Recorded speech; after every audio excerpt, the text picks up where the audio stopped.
signal. I don't even know who I'm signaling to. So welcome, everybody. I'm excited to see all of you here around the board table for this great discussion of for board governance and also our professional development book. Great on their behalf. And I sent out an email about what we were reading and discussing tonight. So if everyone feels comfortable, are you good with just kind of starting the discussion? I don't want this to be too formal or onerous, because I'm not a teacher, really. But I did want us to just have a lot of time for really good in-depth discussion about how we're reacting to what we're reading, what we think. As I was reading, I thought the questions embedded within the chapters were all really good reflective questions, which is something that using the circle method that we ask our students to do in the classroom. And that's certainly a part of the IB framework as well. So I hope everyone had a chance to kind of really sit and think, maybe write down, because those are different pathways into processing of their responses to those questions. And I thought that we could maybe start off with setting our intentions about what we all one key takeaway from the readings, and then what is one thing you hope to dive deeper into during our time together tonight? What did you kind of bring in? Yeah, one key takeaway, and what do you hope? Well, no, I like this question better now I'm thinking about it, sorry. One key takeaway from your reading, and what did you bring into this reading, an assumption that you had about school board work? Either coming into school board work or coming into reading this book. And I will let someone volunteer for that, or I will start calling on you. I guess I'll volunteer so I don't get called on. Thank you. I think in reading the book, to answer your question about what I came in, I think the biggest thing, the takeaway that I took from the book was a lot that spoke about student outcomes and adult inputs. And I think when I took a step back and was very introspective about it, I said, well, adult inputs impact everything. And not just school, but just everything in general, because typically you'll see a lot of, we'll take sports for instance.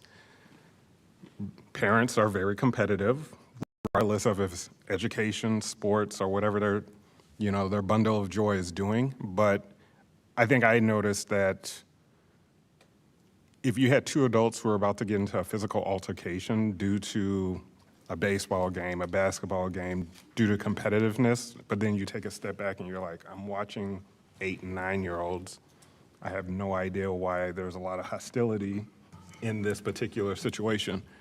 And I think to draw the parallel when it comes to education is very personal, similar to like buying a house. Like if somebody criticizes your house, then you take it very personal. And I'm putting it along on a similar parallel with education, is that you come in as a school board member, I'll be honest, I came in and I'm thinking, when you're getting emails from parents and you're getting Facebook comments, trying to follow Facebook groups to understand, there's very rarely you're hearing students that are bringing up, and there are students who come to the board meeting, but I would say 100%, I would think 90 to 95% of the feedback that is received are adult input focused versus student outcomes.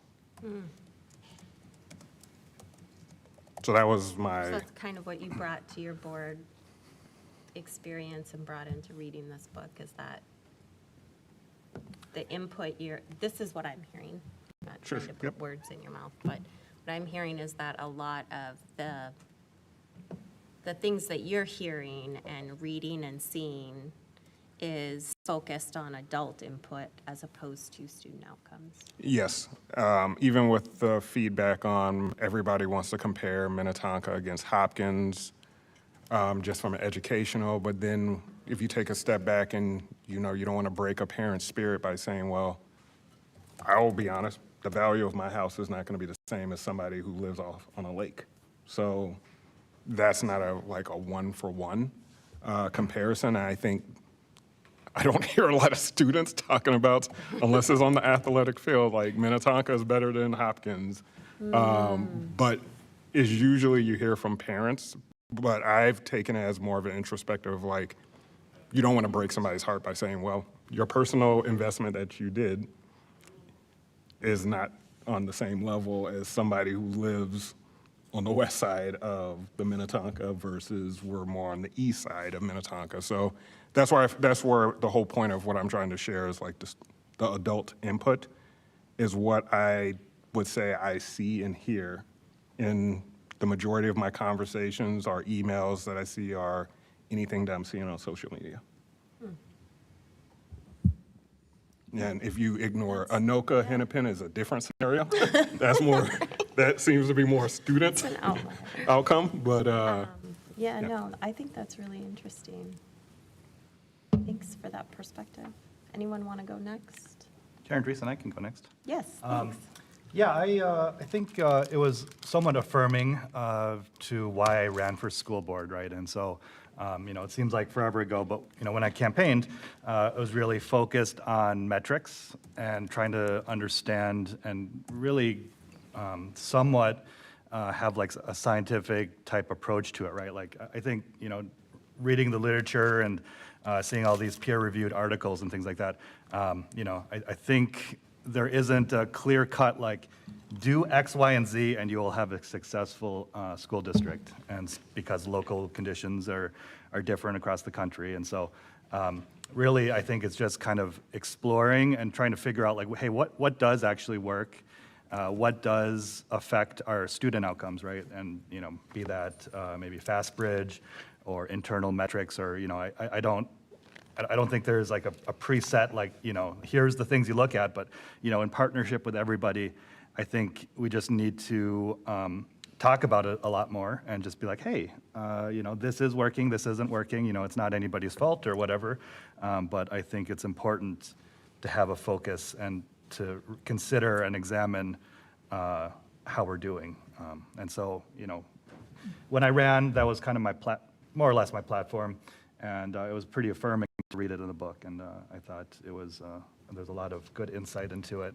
And, you know, from my perspective, it's not really about the destination, right? Like, I don't think we are going to say, hey, you know, certain level is what we're going to shoot for always, but I think as long as we make consistent strides and effort and kind of show results towards that, I'm content on the school board. So, yeah, I think it was a good start for it.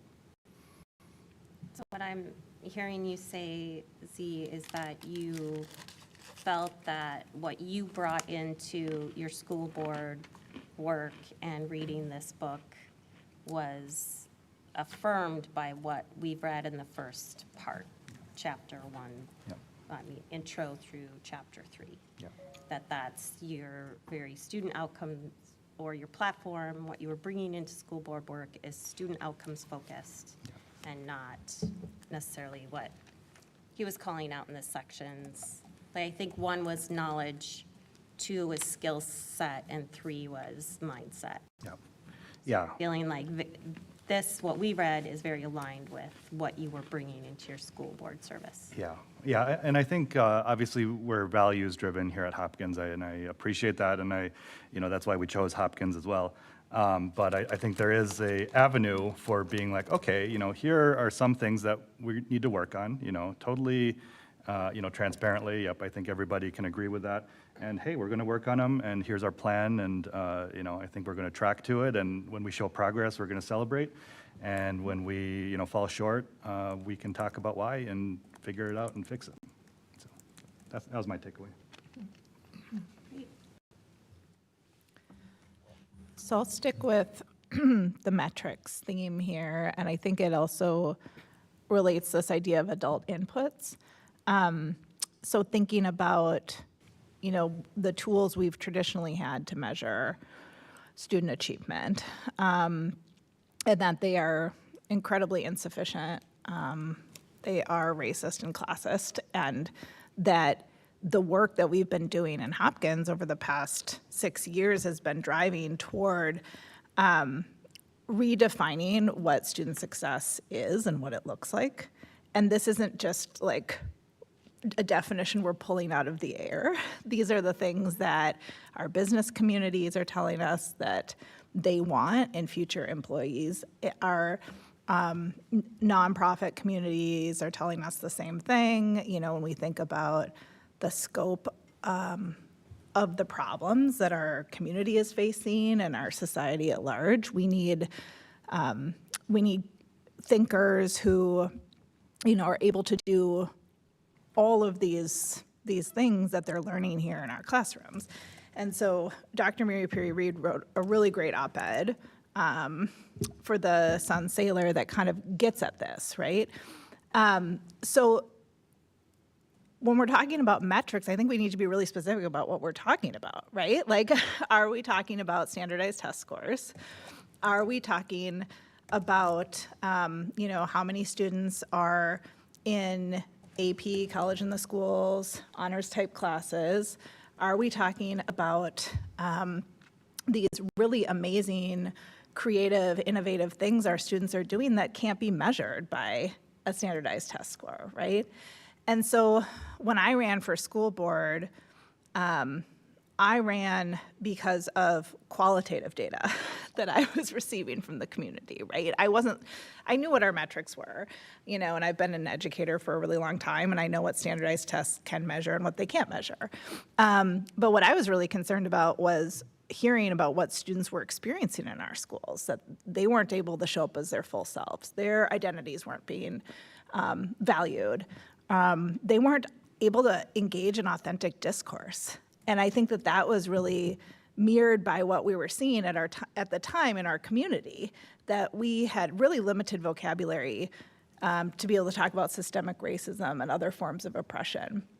And we were seeing this everywhere, right? I should say that a lot of white people in leadership had very limited vocabulary around that and very limited understanding. And that we've grown a lot as a community, and that our students are able to engage in really authentic discourse now, because we've helped to create those conditions. And so when we're talking about metrics, we have to keep in mind all of this, right? That it can't be this really limited view of, what we've used to define success in the past. So I guess if I think about, I think that this, how he talks about it is useful, and it's also highly contextual. And so that we need to be mindful as a school board and leaders, education leaders, about being really specific about what metrics we're referring to. So what I hear you saying is that you brought into your school board work a desire to, driven by student experience and how that plays into what kind of data and metrics we're usually using to measure perhaps student outcomes. Is that a fair Yeah, and how, encapsulation of what you said? and I think also how adults were talking about student success. Adult mindset Around student success, and that looked really different from what I was hearing from students. and things that like adults were defining as success, there was not a shared definition of success and what that looked like. Yeah, I guess the question is, can we do both, right? Is it, if we want one, does that necessarily mean the other is forgotten? Or, you know, is it, can we do both? I guess that would be the, if we Yeah. can, I'd love to do both. I'd like to continue on with the Oh, it's not circle, a, if it's not a that's okay. conversation. Oh, sorry. No, well, I want to give everyone a chance to have input, if that's okay with you. Yeah, oh, yeah, Yeah. sorry. Clerk Thompson. Chair Andreessen, yeah, thanks. So as I had mentioned when you handed this out, I had actually read this prior to starting on the board.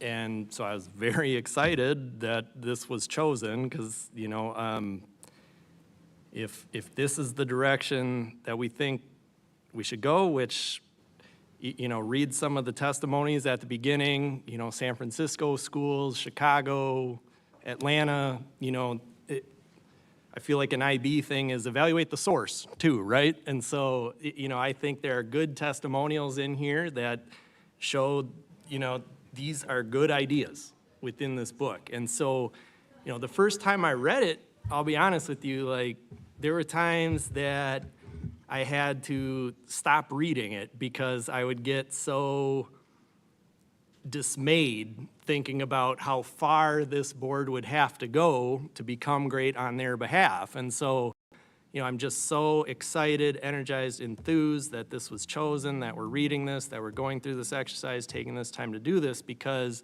I think this is important stuff for the students in this district. So, you know, I am looking forward to, you know, I'll limit my comments to the first 3 chapters, as we had said, but when we get a little further, you know, he has, you know, he dispels myths about standardized testing, you know, to some of Director Westmoreland's comments. So it'll be interesting when we get there as well. But as we look probably at the first 3 chapters, appreciated Vice Chair Ross's comments about, you know, the importance of student outcomes versus adult inputs. And so I think one of the most striking things in those first 3 chapters is when he laid out an example of an agenda of a school board that he worked with, and it was chock full of discussion for hours about adult inputs. And then he said, I worked with them, here's what it looked like then. And it is, I forget the exact percentage he says, but it's something like he wants 60% of your time focused in a school board meeting on student outcomes, on defining what we want, setting those goals, and then measuring the progress. And I think it was 60%, but It is. and yeah. so if we look at what our agendas are and how much time we spend and whatnot, we have a ways to go, you know, and at least it's a start. We're reading it. And so, you know, I'm heartened by that. So thank you. So if I can encapsulate what you shared is that you came into your role on the school board having read this book, so feeling very values aligned with it and looking forward to the ways in which Hopkins incorporates the roadmap laid out in this book. Yeah. Great, thank you. Director Roper. I'll be completely honest, I didn't get a chance to finish the book yet. It's just the first 3 chapters, that's. I didn't do my homework. Oh, no, that's totally fine. Okay. I was like, did she think that we thought you had to read the whole? No, it's okay. No, I I'd be didn't. like, no. No, I didn't do my I have homework not done yet. that either.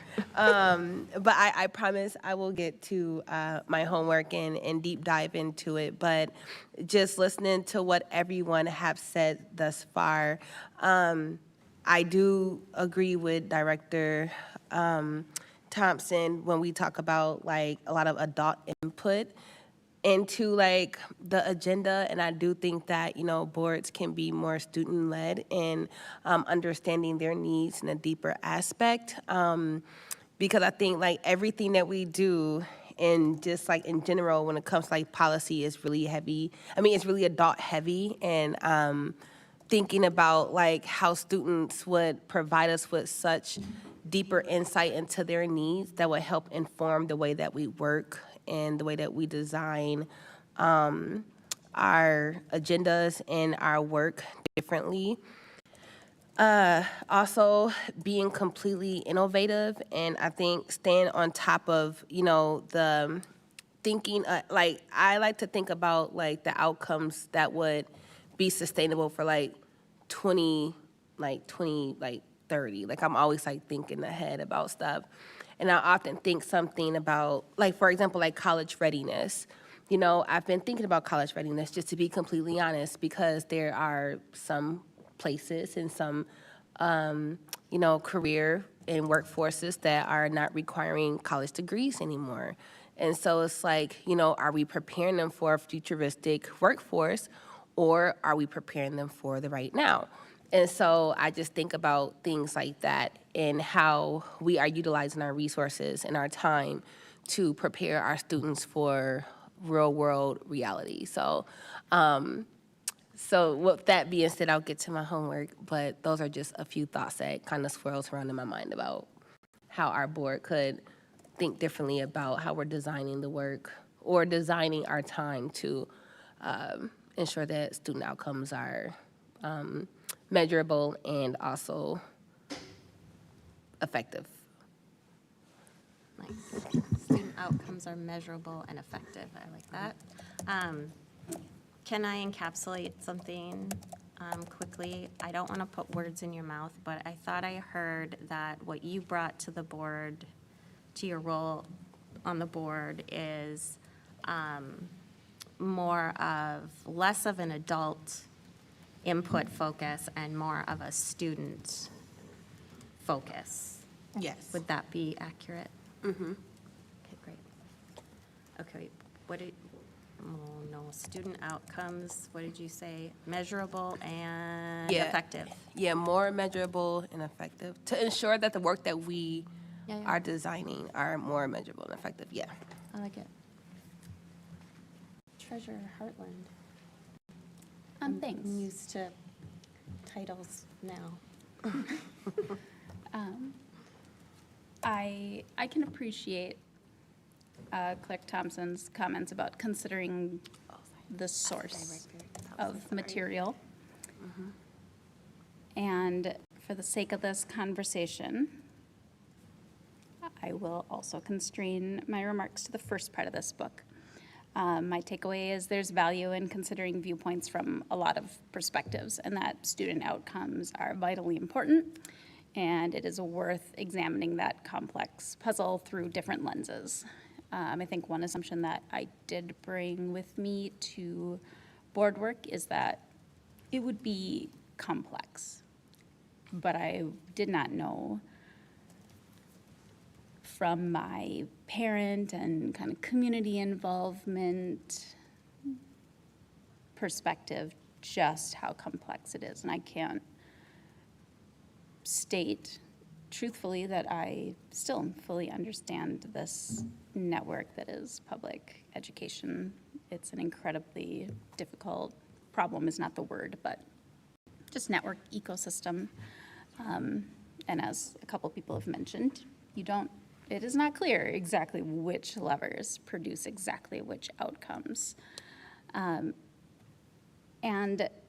improved student outcomes are so obviously good. I mean, that's undeniable. That's not at question here. But to Director Westmoreland's point, what outcomes are we talking about? What metrics are we talking about? Those are crucially important context pieces.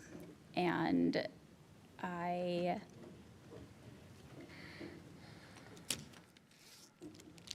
will say that I appreciate the opportunity to use this as a lens. Great, thanks. Okay, I'm going to try and recap that as well. I think that what you brought to your board service was, and your role on the school board, was that it was going to be complex, multifaceted, and I think that your response, perhaps, or your takeaway from this book could be said that that's affirming that it is, that there's a lot of perspectives coming in that play into the At lea- role as a school board. I think I'll offer, at least in a way, this is one example of the many lenses Yeah. and the many approaches. Thanks. Do you want me to go? Yes, please. Okay. Well, I think this is a really rich and thoughtful discussion. So maybe a couple of clarifying things. The reason Shannon and I chose this book is not to just automatically serve as a playbook for our board, because there are many books about how school boards should function. So I think we should read 2 or 3 of them, and I think that our board should decide together as a 7-member unit why you exist as a board, who you want to be as a board, and how you want to operate, versus just adopting, somebody's playbook. That's just my personal opinion. So we just thought that this would give really great content and context within which board members could have a really meaningful discussion and really, like candidly tease out some things where there is agreement and some things where there might be some diverse opinions, because I think the richer our conversations are, the better the product will be as a board, whether it's decisions or guidance for the superintendent and the district. So there are a lot of things that I enjoyed about the first 3 chapters. For example, I do think that school board members individually can sometimes be founder-focused, contribution-focused, patronage-focused, rather than outcomes-focused. So I do like the focus on outcomes. And I think it's very important, because that's why we exist. Like, our core function as a district is teaching and learning, and we need to make sure that our students are learning at high levels, but also being affirmed and validated and supported at high levels. A couple of things that give me pause. The author talks a lot about knowledge, skill, and mindset, but to me, it's interesting. Like, I think it's important for board members to consider the collective and individual knowledge, skills, and mindset. But the way he frames those things, it's almost like he might be talking about the adults in the system, like the educators, the leaders, the school staff, the district staff, who are the adults that have to make sure that the outcomes are reached, right? And so I think there's some conflation there, which kind of gave me a weird pause. I wanted to research his background, because it doesn't sound like he's an educator, but he's almost positioning himself as maybe somebody who has some acute knowledge about the teaching and learning process, and I'm not sure that he does. And then secondly, I think, like Jen was saying, right, like we need to think more broadly about our student outcomes, because the outcomes that have been historically identified and measured are too narrowly identified and too narrowly measured. For example, I mean, obviously, our students need to read at grade level, right? That is a state goal. It's part of world's best workforce. But our state is not necessarily progressive in recognizing that it's not just reading and math outcomes. Our state should have a statewide graduate profile, like we do in Hopkins. There's only 4 or 5 states in this country that have a graduate profile that lists characteristics and attributes and dispositions beyond reading and math that young people need to have to be successful in career and college. And so we need to push ourselves here in Hopkins to think even more broadly and progressively than our own state department, right? And so I think his focus then on outcomes is too narrow. But thanks for letting me participate. Yeah, absolutely. I'm not sure how to encapsulate that into what you brought Oh, to sorry, your 'cause I role talked on too the long. school I'm board. not No, even a you board did not. member. You did not. Yes, you are. Ex officio. Right. So correct me if I mess up. So what I hear you saying is what you brought into, I will say reading this book, because you've served on this school board for longer than, I think, well, maybe Jen, did you hire Rhoda? I did No. not. Okay, I so was part longer of her than- community interview process, though, as a community member. So longer than any of us. Yes. So I will say what you brought into this reading of this book was wanting to get another perspective on school board governance and how a school board can operate. And as you've been reading, seeing some really encouraging things that could be applied to Hopkins, but also having things that are just making you curious about how that could apply to Hopkins. Is that fair? Yeah. Fodder for our board Yes. members to decide Yeah. thumbs up or, we might want to think differently about X, Y, or Z, right? Yeah. So thanks, everyone. I appreciate that. And I will say that I brought into my role on the school board the assumption that, I don't know, I think it's hard to think back to those days, but just that I was going to have a huge impact on, I think, students, but also just, I really wanted to give back to the district that had given and continues to give so much to my family. But I think that so I looked at it more, I think, when I was reading this book as kind of that nonprofit mentality, right? It's a cause, it's an issue, I'm going to contribute my talents, right? And so doing this work has really shifted my perspective, and reading this book was really helpful in that. And I think, though, I've been thinking a lot about what I find really great about reading this book is just how much Hopkins has done this work already. Like, I think about how our board goals are aligned to our district strategic vision 2031, and how we always ensure that they are coming back, that we are transparent with our community about what our values are, and what our goals are and where we're headed. I also loved whenever I see World's Best Workforce reports and then these goals and outcomes, my brain goes immediately to, oh, that looks like an IEP. And so I think that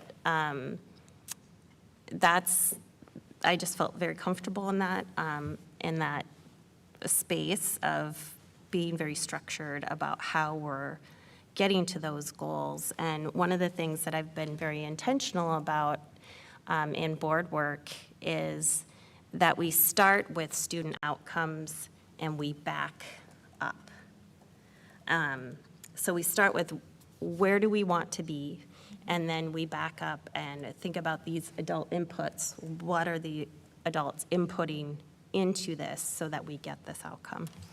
I also, too, had some pauses while I was reading, thinking, and the immediate thought I had, because I was also getting ready for the conference today on student-centered learning, and I was immediately struck with there's a huge difference between student outcomes focus and being student-centered and student-led, which is why I really liked your input, Brooke, about that. And I feel as I've progressed in learning and being a part of school environment, I've come to learn that student outcomes can often be another way in which the adults in the system are saying, I want you to perform for me so that I feel good about what I'm doing. And those are not student-centered, and they are not student-led. And I think that everyone involved in education, and certainly at the governance level, needs to be very wary of that. And I also appreciated you making that point, Vice Chair Ross, about how a lot of what we hear at our level is about adult input, and it's not about students. And it's certainly not student-led or centered. So that was kind of my takeaway and thoughts. Yeah. Chair Andreessen, can I share a quick comment? Yeah. I really do appreciate how you said, like, perform, you know, like emphasize word perform for us so we can feel good about our work. And I think that is a part of the issue, right? Is that, like, we want students to perform or to do the work that we need them to do to satisfy our outcomes, but it's like our outcomes, right? It's not like what their outcome or what they project their outcomes to be. Like, I would love to hear more from our students on, like, I want to do this, right? And then we're supporting their measurements up to, like, their goals and not, you know, what we're just satisfying at, like, you know, at, like, policies and all that stuff. Like, I want to just be authentic leading. So thank you for mentioning that. Yeah, thanks. Yeah, I think, oh, sorry. Z, you wanted to say something Nope. before about, No. sorry. I thought you were replying to something Oh, Jen said. yeah, no, I said it. Oh, Yeah, okay. I no. didn't want to, Yeah, I wanted I to can- circle back We can to talk that. about it later, yeah, for sure. Oh, in a bit. okay. Yeah, I think that student agency is really decentered in this first part of the book, and I was like kind of waiting to see if it would come in later. But I guess maybe that's a warning sign that it was it wasn't there at the beginning. And so it seems like a doing for versus a doing with kind of framework. I mean, the title as well on their behalf, instead of like working in solidarity with them. So, you know, I think we've made just tremendous strides as a board and as a system when we think about how we've integrated student voice, that we moved from a student board rep model that fell more in a tokenization realm to now one where we're seeking to integrate student voice on committees. And, you know, on the policy committee, it's been really, really helpful for us. And I know it was previously when we started welcoming students into that space and really creating space for them to bring their truths to the table instead of, to your point, Brooke, like the things that we want to hear from them, right? And our adults are really good at setting up those spaces where it's like, okay, we brought you here to tell us about prom. And it's like, no, that's not what this work is about. I think that we can go even further when it comes to systematizing and setting up spaces where student voice is front and center. I think we talk about centering student voice, and then it still doesn't happen in some spaces. And so I'm curious about how we can go even farther with that with our school board work. And I was thinking about the goals as well. Yeah, I think, you know, when I first joined the board, I felt like our goals were really disjointed, and they were not smart. They were not actionable. They were kind of these high-level value statements almost, or like some were really high level and some were super specific, and it was like, I don't understand how these fit together. So I think we've also made great strides in our goals, and you mentioned all those different ways we've done that. I'm wondering what it looks like to integrate more student voice into our goal setting process, and then also our reporting process and our check-in process. Because right now we do kind of those twice yearly check-ins and report out to the community. And I'm wondering if we could do that more frequently, or kind of another way to approach that is just providing more narration. You know, like when we're discussing something at the board table, it might seem adult input focused, but really it does have to do with student outcomes. So can we talk about like, you know, how those things connect, or how both of these things are appearing in this agenda item, or how does this agenda item advance this particular goal, right? Just like constantly providing more narration, I think could be helpful too. So with that, I'll stop narrating. No, I think that's really good input, and yeah, just good idea for thoughts. I also was struck, and again, I think because I heard it again today, by one of the things that he said about his education, and how he was kind of labeled, the mindset of his teachers, and how he had very different experiences with the teachers who had the mindset that he was capable and good at things. And there was a student today that said that very thing, that about how you need to be careful how you title students, and it's kind of like if you're the bad kid, or you know, the difficult one, or you know, you're only a 8th grader, so these XYZ opportunities are not available to you, like that kind of just how that shapes so much of the student experience, and in the end, their outcomes, is that adult labeling. I thought that was interesting. And how can we, as a system and at the governance level, maybe not enter into our work with that kind of deficit, or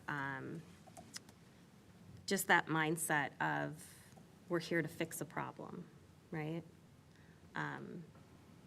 Like, are our students an asset, or are they a problem to be fixed? Yeah. Rhoda was talking about the idea of a graduate profile, and, you know, we've done a lot of work around that in Hopkins, and I was thinking about the role of mental health, and that oftentimes in education spaces, we talk about mental health as like, okay, we have to address mental health, and then like, then students will be able to achieve at higher levels, right? And that's not the vibe, right? Having having like a high level of mental health, being able to understand, like, navigate complex situations, socially and emotionally, you know, all of these things that we focus on in our schools, like, that should be part of a graduate profile. And I think about students who are labeled like gifted and talented or high achievers, and how oftentimes that has a really detrimental impact on their mental health. I'm speaking from my lived experience, right? And so those students then often, you know, sacrifice their mental health to like keep going and keep achieving. So I think about how labeling can be really detrimental in a lot of different ways. Mm-hmm. I'd be curious to hear, Z, you mentioned like it can't be one or the other, it has to be both, I think you were saying earlier, because Yeah. I think, Yeah, sorry, Like- I didn't realize we were going, so I apologize for speaking out of turn a little bit, but, yeah, I guess, you know, my thesis or my theory here is that I think there's space to do both, right? I think we can give students agency and accept them and love them for who they are, and also expect them to read at grade level or whatever, right? And, you know, if the metrics are wrong or misaligned or, you know, not capturing exactly what we need, I think it's well within our power to be like, okay, well, if this isn't right, let's figure out what the right things to look at are. You know, I think we have 7,000 students in the system. You know, qualitative data is definitely is informative, and it's good to keep our ears to that. But you know, I think I worry about, the people that we don't have the qualitative data on, like how are they doing? And I just think that, it's not a, it's not a binary choice. We can do both, and we should do both. I just said that because I like the idea of doing both and thinking of like all of the other things that are key ingredients, because for some reason this discussion reminds me, like I feel like there's a tension in our community, but really I'm sure it's nationwide and perhaps all across the globe within education, that like there's such an urgency to have students, especially those who historically haven't done as well. There's such an urgency to get all of our kids at or above grade level that people are fervently like, teacher-directed instruction, like if we just let the adults be in control, kids will learn more. And then at the same time, our students are telling us, look, that is not true. Like we need and want our voices to be heard. We have good ideas about what our education should look like. The conference that Shannon was mentioning today, students were, a student from, I think, Chaska High School and then Northfield, they were talking about student engagement and how in school we're really good at asking students, what dances do you want to have this year? Or what should the Spirit Days look like? But not what curriculum interests you and what does it look like when you're engaged in the classroom. And so I really want to embrace the idea of both. And embracing that it's even more complex than that, right? So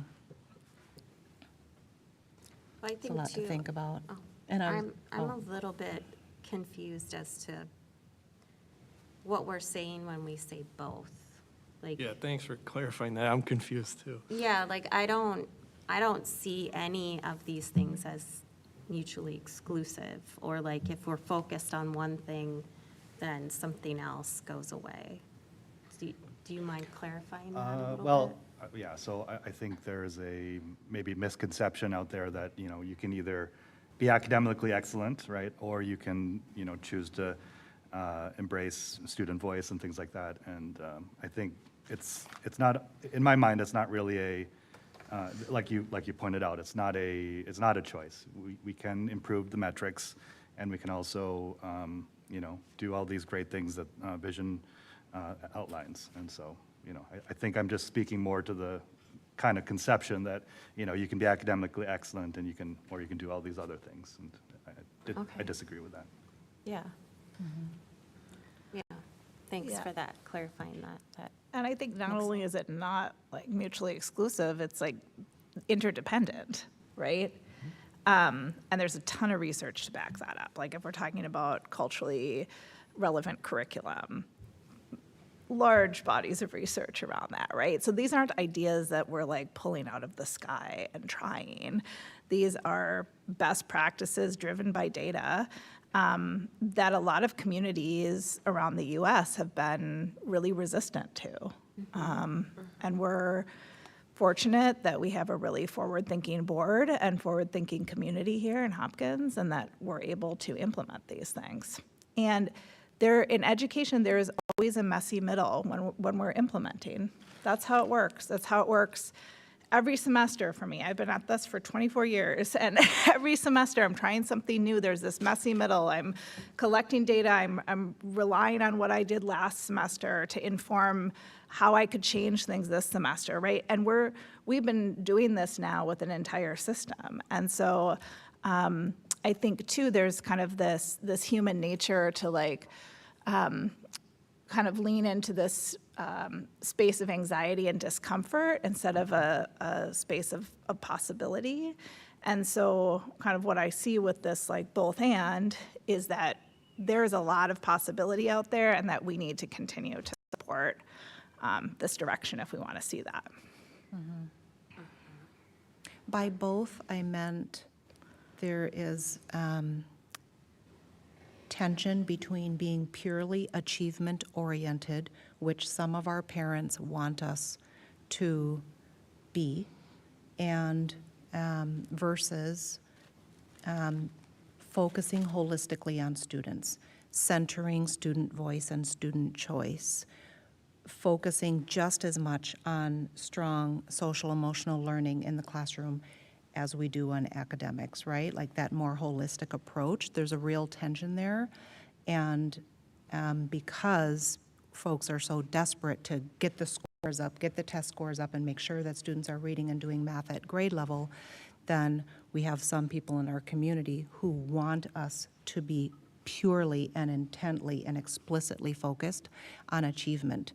And just like this Native American elder said this morning at this student-centered learning conference, which is sponsored by Ed Evolving and Bush Foundation, and I'm on the board for Ed Evolving, and Shannon is at Gatewood, which was supported by Ed Evolving. Anyway, this elder, during his opening remarks, said, look, Native American students are at the bottom when we look at these traditional metrics of achievement. And he said, actually, Native American elders, we just want you to raise good people. We want you to help our young people be good people who will thrive in society and be leaders in their communities. And yeah, academics, yeah, they're great too, right? And he was maybe being a little bit sarcastic, but to me, it really painted this picture of how some people are sort of in this, core values and SEL and supporting students holistically space, and some people are in this purely achievement-driven space. And you talk about teacher-directed instruction versus student-centered learning, and so that's what I mean by both. Like, it's not binary, it's everything together. Okay, Does that make helps too. sense? Yes, that helps too. I'm keeping an eye on our time, and we have another agenda item on our workshop. And so I just wanted to quickly open up to anyone who had additional comments on our discussion. And then if not, if we just each want to go around quickly and just give like one thing that you're gonna dive more deeply into from our reading and how it applies to Hopkins specifically, our board and our district and our community. So does anyone have anything before we do Rachel, did you have something you were leaning in? And sometimes the sight line's hard there. No, I think I'll refrain. Thanks. Who wants to start with the one thing you're gonna dive more deeply into from the book and how it applies to the Hopkins board, the Hopkins district, and our community, our educational community, I'll say that. I could start. I guess I'll say perspective. I'm going to look deeper into perspective and try to understand things from another's point of view in a deeper way. Like that, thanks. Do we want to just go around this way? I think maybe one thing I would do, and first of all, thanks for, robust discussion tonight. Look forward to continuing it. I think the one thing I would be thinking about is, he also mentioned the importance of having SMART goals. And, I think our board goals are close, but not quite there. So like maybe just think about ways we could smarten them up a bit. I like that one.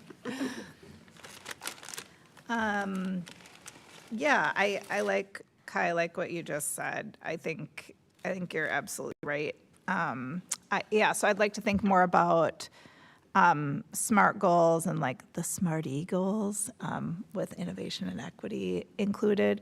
And then, like how we can be talking about progress towards those goals in a more regular way, and then how we can integrate student voice more fully into our goal-setting process and So reporting the assignment was process. one thing, Jen. I know, I'm sorry. It just all started to relate in my brain. So I just Goals. gave you mine, so now I don't have to say one. You can lend it out. Just hashtag goals. That's my thing. Okay. I think, yeah, maybe one takeaway or what I want to do is really do like a concerted effort around what are the things we want to measure and metric and report on. I think it's very clear that, you know, picking them or having a good process for doing that is, you know, kind of the secret sauce. And so I'd like to, you know, stay with that and, you know, solicit feedback from all stakeholders and just be like, hey, what are the things that we want to look at in a holistic way and in an academic way, and, you know, what makes sense, so. Great, thanks. I think for me, just probably understanding more of the panorama data that's coming from students. I know for those of us who probably work more private, your company is probably soliciting your feedback on through surveys, and they're looking for qualitative data to kind of direct how they want to go after strategy or whether or not you feel like the strategy is aligned. So I think it would be helpful probably to dig a little bit deeper in those panorama survey and how often those surveys go out to understand, like if you give it out in October timeframe, it's going to be different than a May timeframe when you hit it, but then being able to understand, you know, what our customer, which is ultimately a student, how are they, you know, how do they feel like what we're looking at, where there's alignment and what we're looking at basically aligning to what the panorama data is saying holistically. Great. So I would say I also too really liked where he went through and did an analysis of the school board's agenda. And I kind of want to do that exercise and just making sure, because we have the luxury here in Hopkins because we have amazing students who give of their time and talents all the time for us. And I would like to incorporate their input, not just at the top, right, of our board meeting. And I know that they're on the policy committee and have been instrumental in so many things that we do, but just being more intentional of where is that student voice being centered and where are we kind of pushing it to the side in favor of reports for MDE and, you know, things like that. Like, how can that be more aligned? So I really liked breaking that out and having that as a guiding principle for the board. I like the idea of being outcomes focused, and my keener interest would be around which outcomes are appropriate at the board level, which outcomes are appropriate at the district level. I think I will think and read more about the idea of metrics, a good one or good ones, and kind of the strategy or even philosophy around picking metrics. Great. Well, thank you all. I really appreciate your time and input and being thought partners around this, because this is, well, obviously work that's really important to all of us. So thank you. Great facilitation. Thank you. Oh, thanks. Do we still do this? Yeah, we can We're still gonna do do this. Shannon. We can always do this. Okay. I'm like, did we stop? Always gonna quiet applause, everyone. Okay, so now we are moving on to our next workshop agenda item, and I will turn it over to Dr. Mary Peary-Reed to invite our next speakers up to the table. Although I think you know who you are. Well, if you remember at our April 23 board meeting, we had 2 reps from Eller's Public Finance Advisors join Director Chapin Duke at the board table to help board members in our community understand how we fund capital projects. And so there was a lot of discussion and questions, and we ran out of time. So thank you, Shelby McQuay, for coming back to work with Truro. Thank you, Truro, for being here. And I'm not sure where you're going to start, but we appreciate you returning so that board members have full opportunity to ask all of their questions. Thank you, Dr. Mayperit. Good evening, Chair Anderson and board members. This is episode 2 of our debt structure and capital projects. So I'm thankful for Shelby for allowing the LS team to come back and finish what we started. I just wanted to make sure that, at least we can do an end-to-end analysis of our funding for capital projects while this is still fresh in board members and community minds. I know last time we ended up, kind of hashing into finishing up the presentation. So I don't want to take too much time. I'll give this opportunity to Shelby to take us through the remainder of the presentation. And after that, we can have board members ask any questions. Thank you. All right. Thanks for having me back. And like any Disney or preteen episode that I've been watching with my kids, maybe I left you on the cliffhanger and we can pick up. So we'll revisit quickly that first chart on the second slide that is your operating and capital project levy revenue. So that is the revenue that you've asked the voters for, and since last legislative session, the legislature has offered you the opportunity as a board to renew your operating referendum revenue without taking that back up to the voters. You have that option to do that one time within that time frame that's listed there. The capital project levy is not allowed to be renewed at the board level, so that will have to go back out to the voters if you wanted to renew that $14.7 million of revenue. And the expiration timeline is listed there. So I'm happy to answer any questions on that, but we had a nice discussion on that in April. And then we began talking about long-term facilities maintenance revenue. So your overall capital plan also has the components of it being voter approved and board approved. So if you look on that next slide, we start talking about that comprehensive modeling tool where we've taken a look at your expenditures, and you'll go through that with SiteLogic on all of the deferred maintenance and indoor air quality needs that the district has that you as a board can authorize to complete those projects on a regular basis. So as part of making sure that you can complete all those projects that you need while maintaining a level tax rate that you're imposing on your taxpayers and bringing in that levy revenue, we use, or the district uses, a combination of annual levies, we call pay-go revenue for LTFM, and issuing bonds to make the projects happen every summer.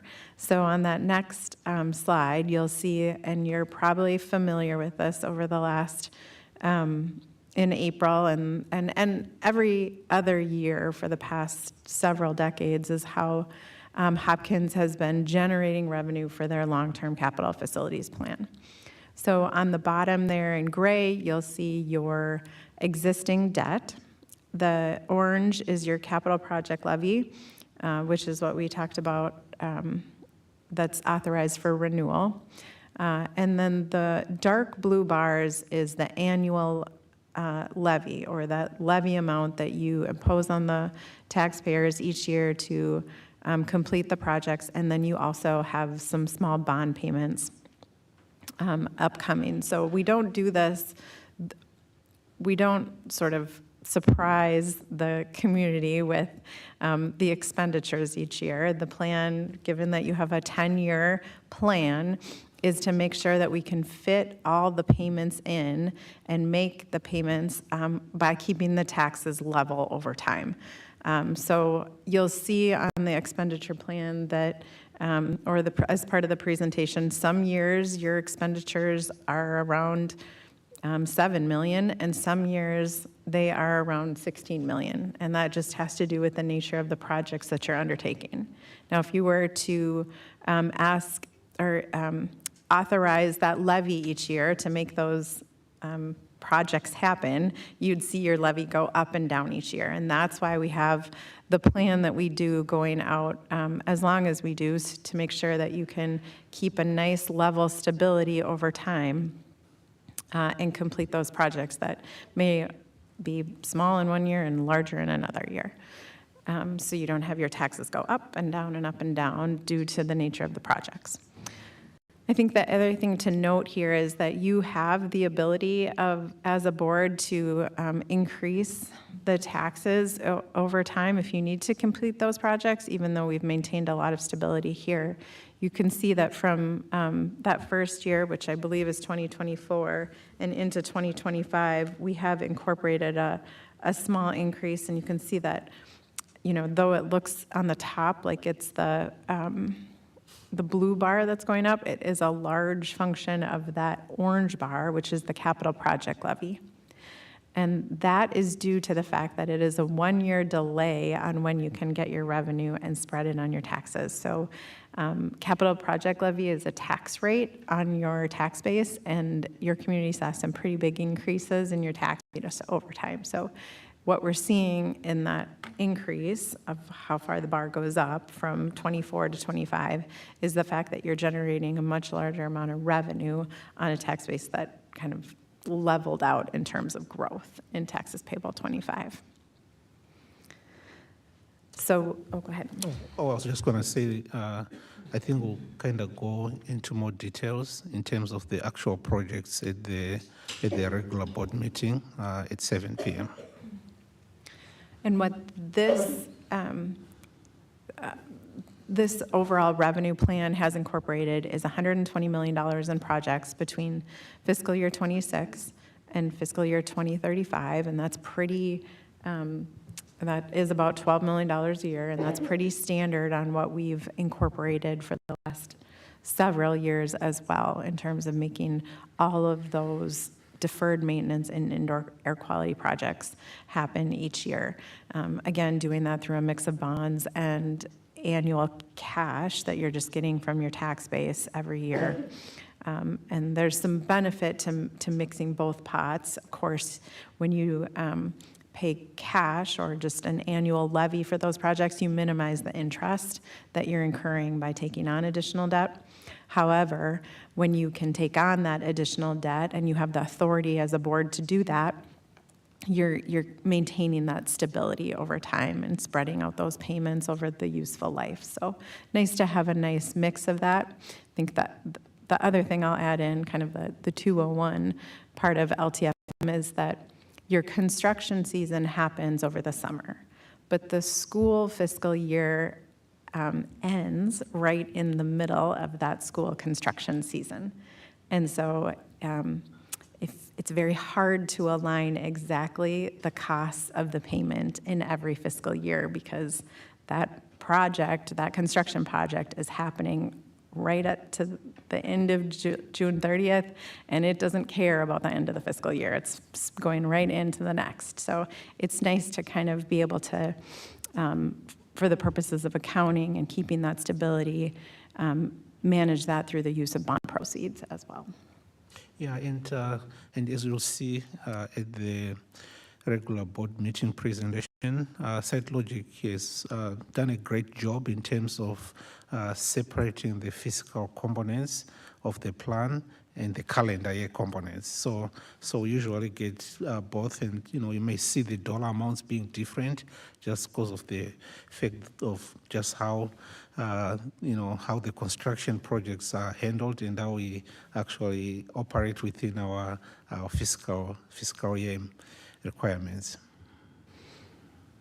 So this chart represents everything that you can do as a board to keep up with those deferred maintenance and indoor air quality projects. But when it comes to additional facilities needs that your district might want to take on, like restructuring for educational opportunities, you need to then go to the voters for that. You don't have the authority as a board to do some of those changes that are beyond deferred maintenance and indoor air quality and some other smaller scale projects. So this next chart is what we like to keep in mind as you are maintaining those facilities and keeping that level stability in the taxes over time. So what this does is meld those facilities needs that you have over time, maintaining that $120 million of deferred maintenance projects, and adds $140 million of voter-approved bonds. You can see that again is maintains that level tax base or tax rate over time, but it does incorporate an ask of the community to take a step up. And so if you were to go to the voters and ask for capital projects in the amount of approximately $140 million, you would be asking them to increase their taxes for these projects. And that's what's shown on the next page, is what that corresponds to in terms of a home or business or apartment building in terms of each of those different values. So what we have ran just in terms of planning is $110 million, $140 million, and $200 million to show what the tax impact would be on an average home in Hopkins. And you can see that's broken down into monthly columns as well. Just quick clarification, when you say in Hopkins, do you mean the city of Hopkins or the whole district? The whole district. Okay, thank you. Yep.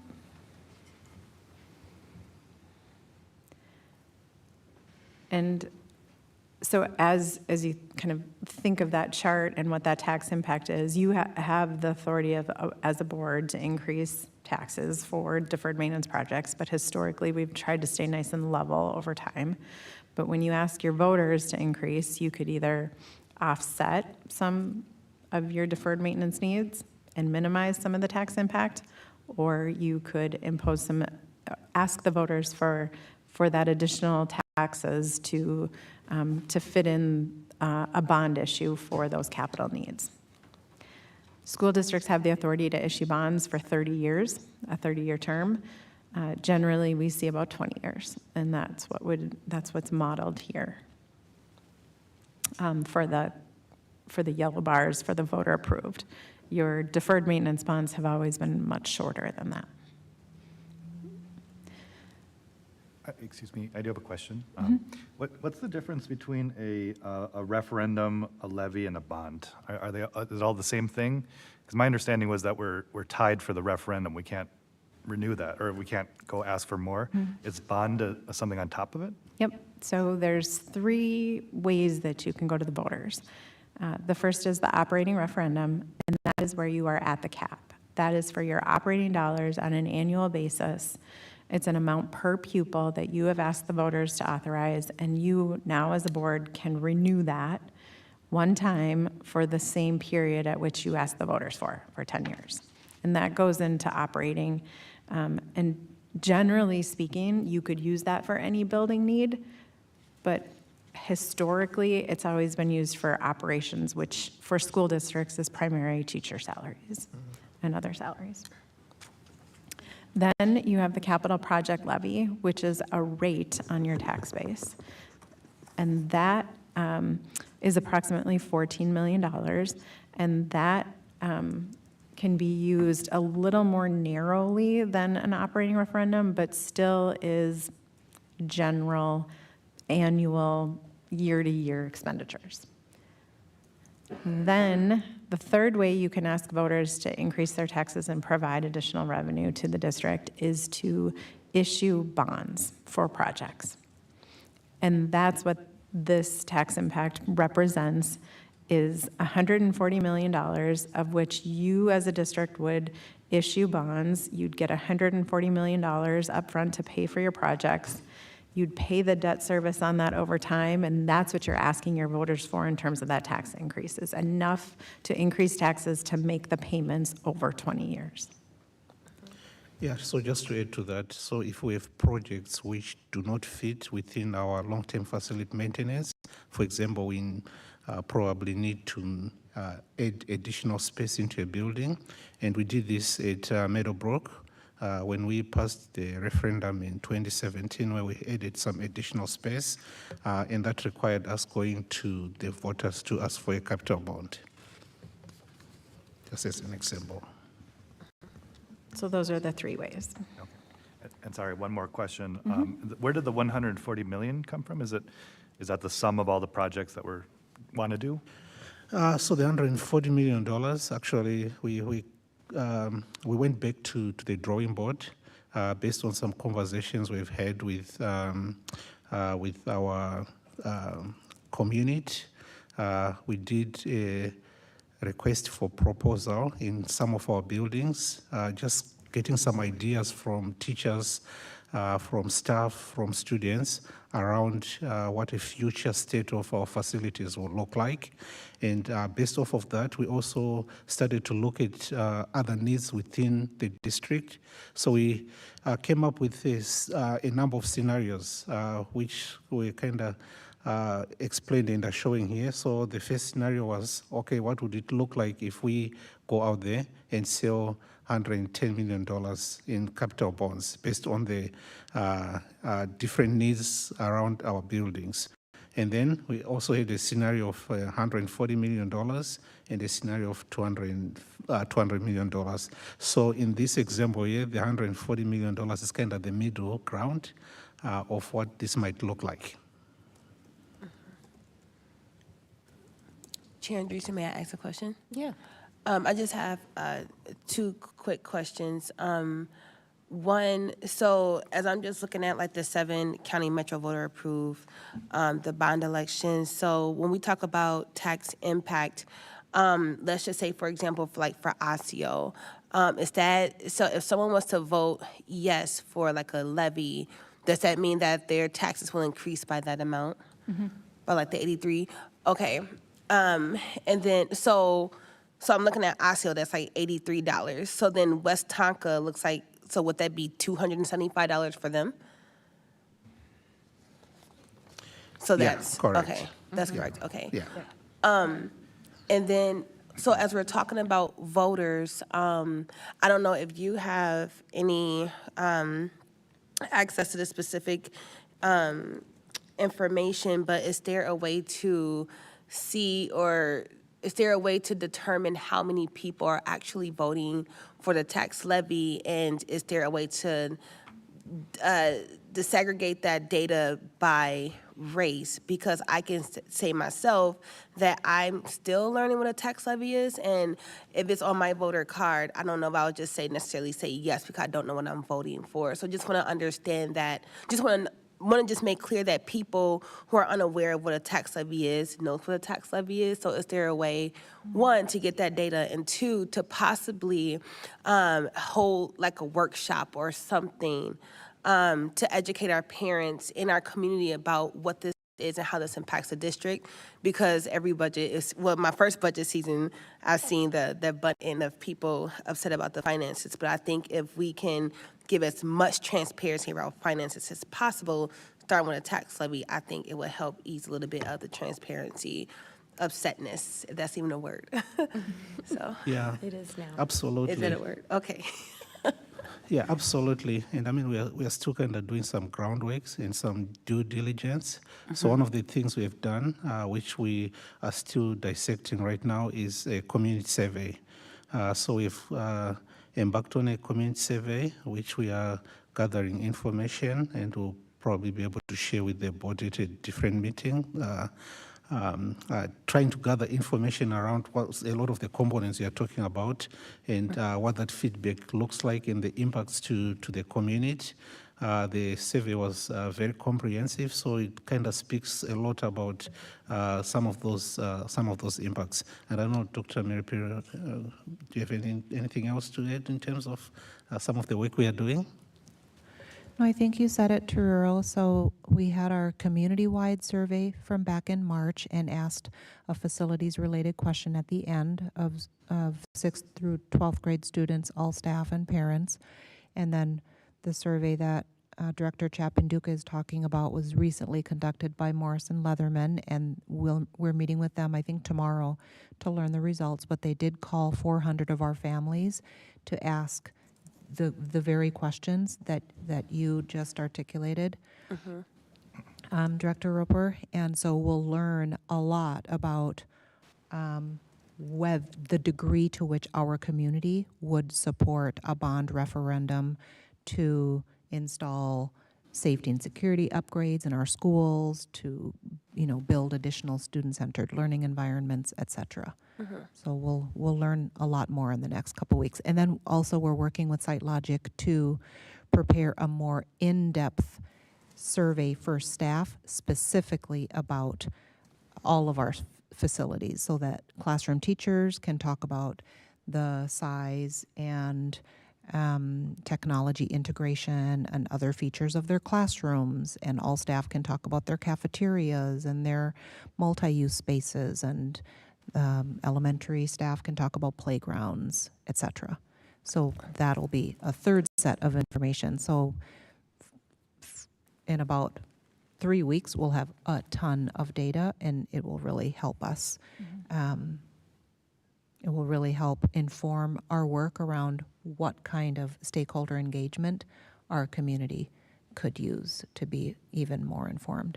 Oh, thank you so much for that clarification and that update. So what this table, the bar around the $450,000 home, that is the average home in Hopkins.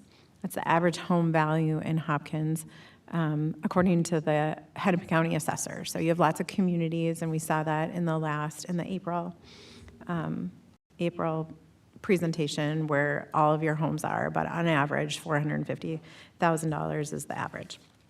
On that next slide then is a compilation of all the metro school districts that have gone for a voter-approved bond. So they've asked the question, and this is to your point, when you go to the ballot, you will see, or the voters will see, will you vote yes for $140 million?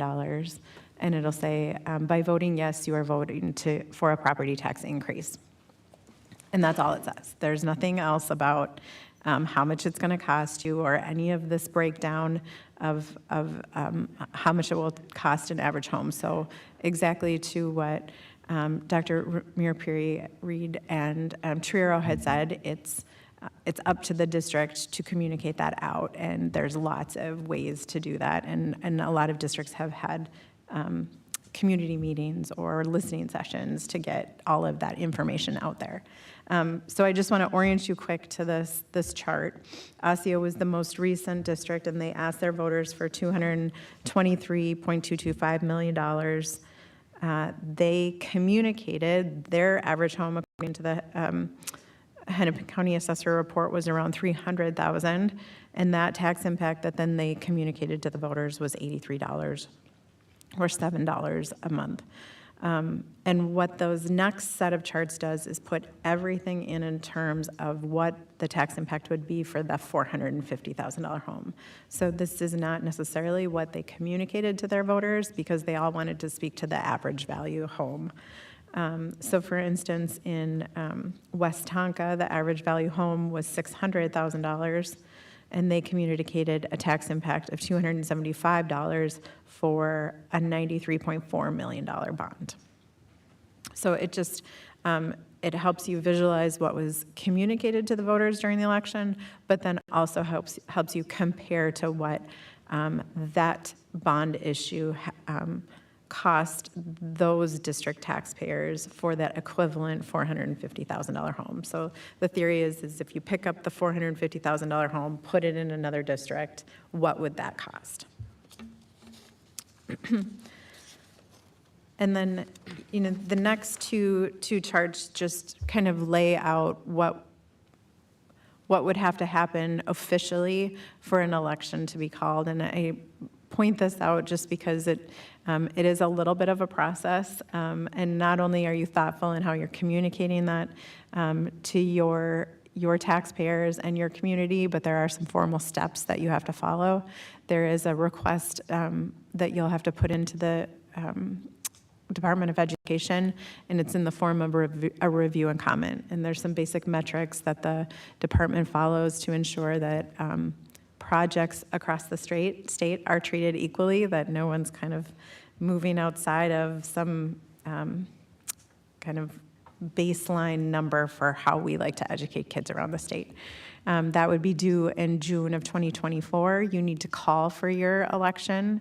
If you're going to hold it in November, you need to call officially for that election, and you'll work with a bond attorney to prepare that resolution by mid-August. There's some legislation going through the state to change the requirement deadline, but it shouldn't change all that much. It's a 10-day change, and so we're watching that come through.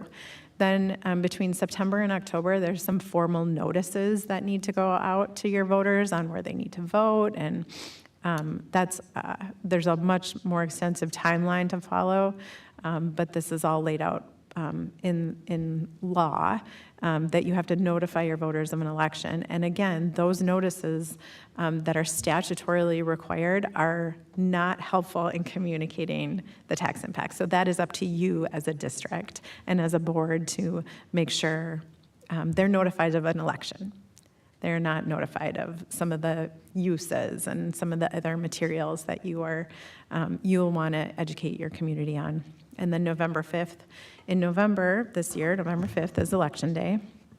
And should you decide, and you have the authority to do so, not go to the voters in November, you have a few other months on which you could go to the voters. You can't just go any day. You have to pick from one of those 5 days, and it's the second Tuesday in February, April, May, August, or the general election day, which is the first Tuesday after the second Monday in November.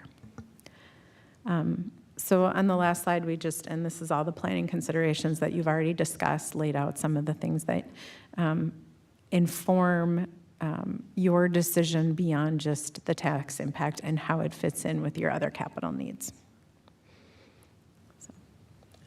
Great, thank you so much. We have a minute. Are there any questions from my board colleagues?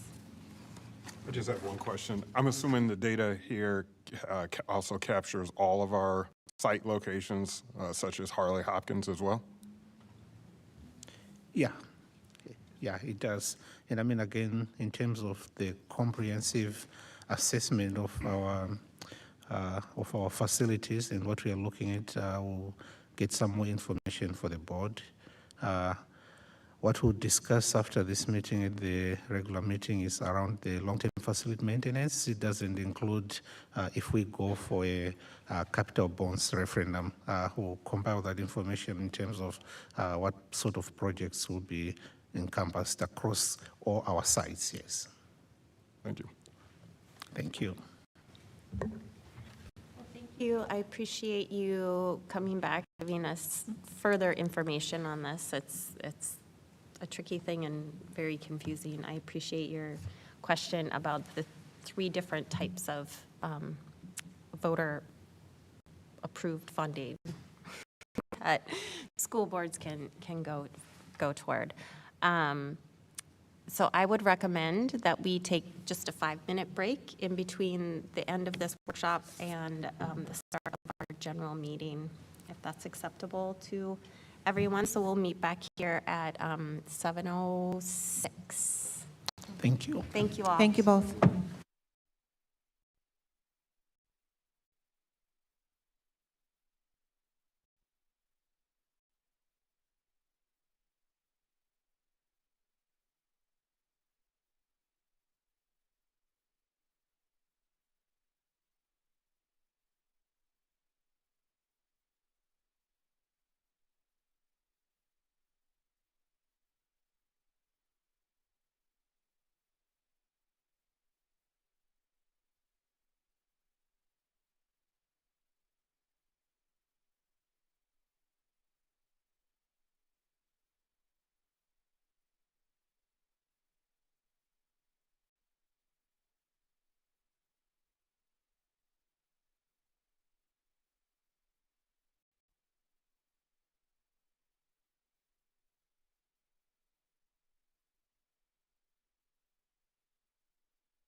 Welcome my board colleagues back to the table.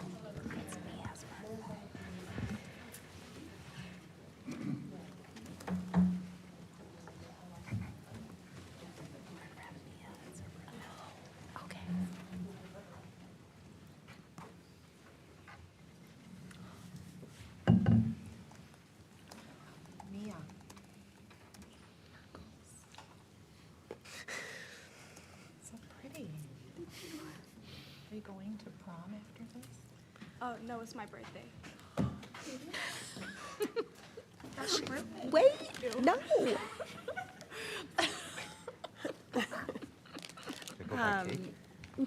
Yes, go run.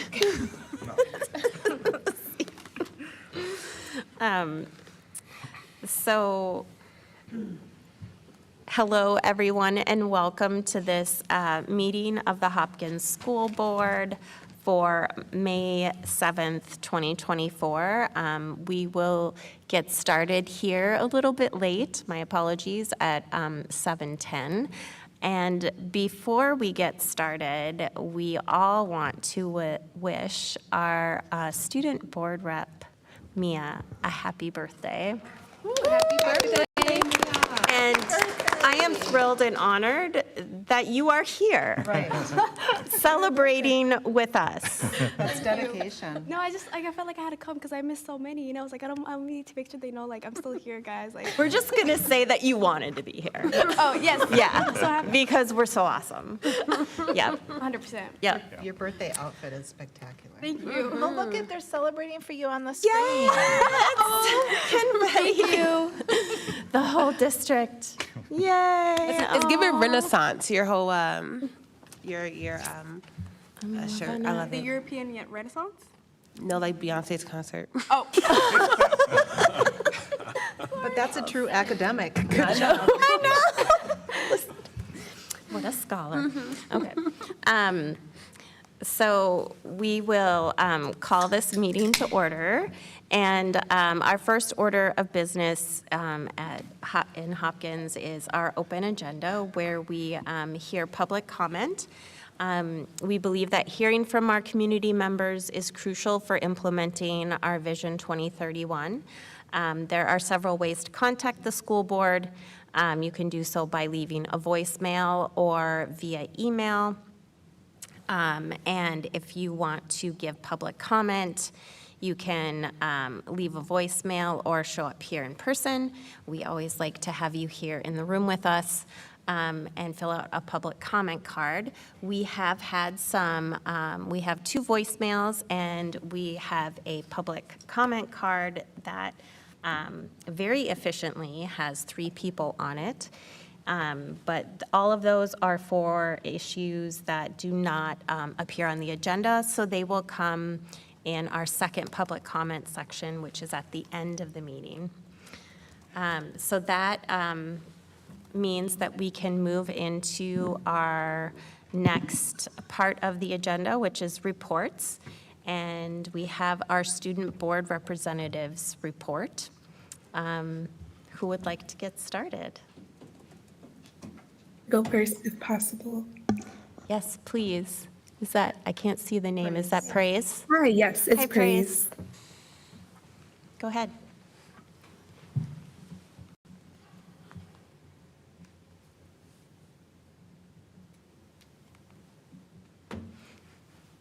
Sorry, I was muted.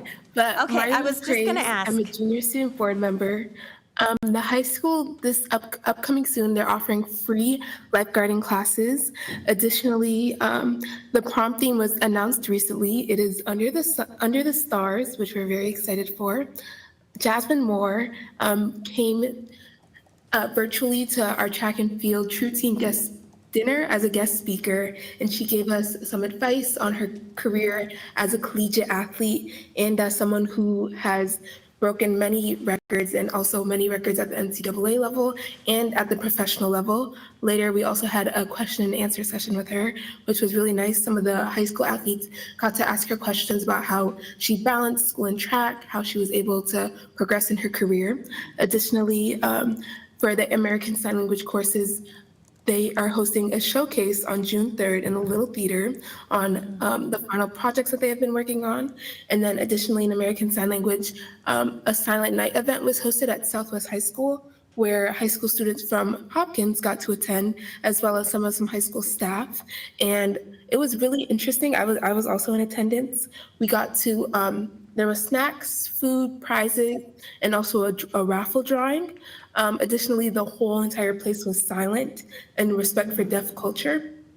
And so there was actually one thing I thought was funny was that there was a little area and it was a section with chairs and it said talking jail. So if you were talking during the event, you would be sent to the talking jail. Lastly, the track and field team additionally had attended the Howard Wood, South Dakota relays, where they traveled around Friday morning, really early in the morning, around 6:30 a.m. They traveled to South Dakota to compete against schools in multiple states across the U.S., nearby in the Midwest area. And yeah, that's what I have for my report. Great, thank you. Does anyone have any comments or questions for Praise? Well, thank you for being here tonight. No and for that problem. great update. I'm very excited about the Silent Night. Yes. Who's next?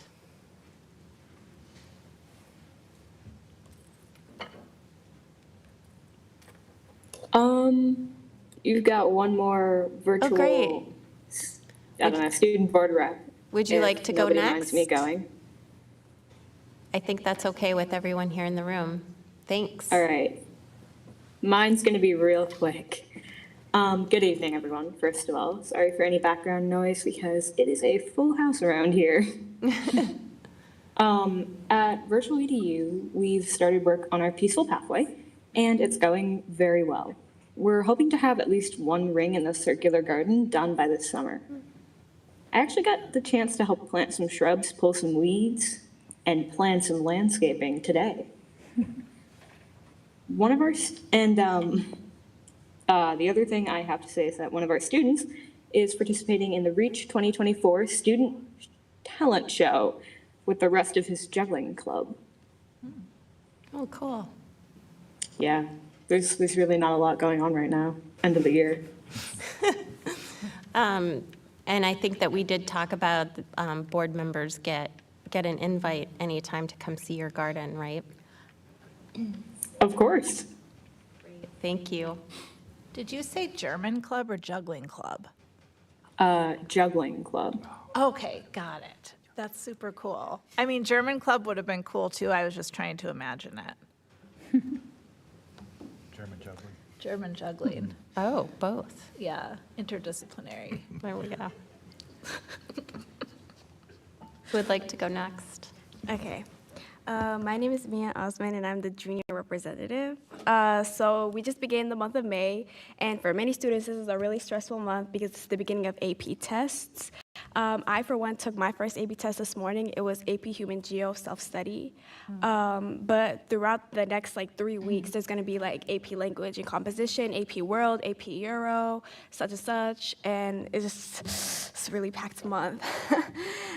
Yesterday, we had a Holocaust speaker, a granddaughter of a Holocaust survivor come and speak at our school. It was orchestrated by Rebecca Batson and Miss Ballard.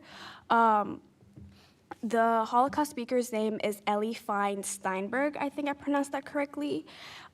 She came and she talked about her grandma's experience and how she was an sorry, I think I'm pronouncing that. I'll switch. Yes, thank you. Sorry.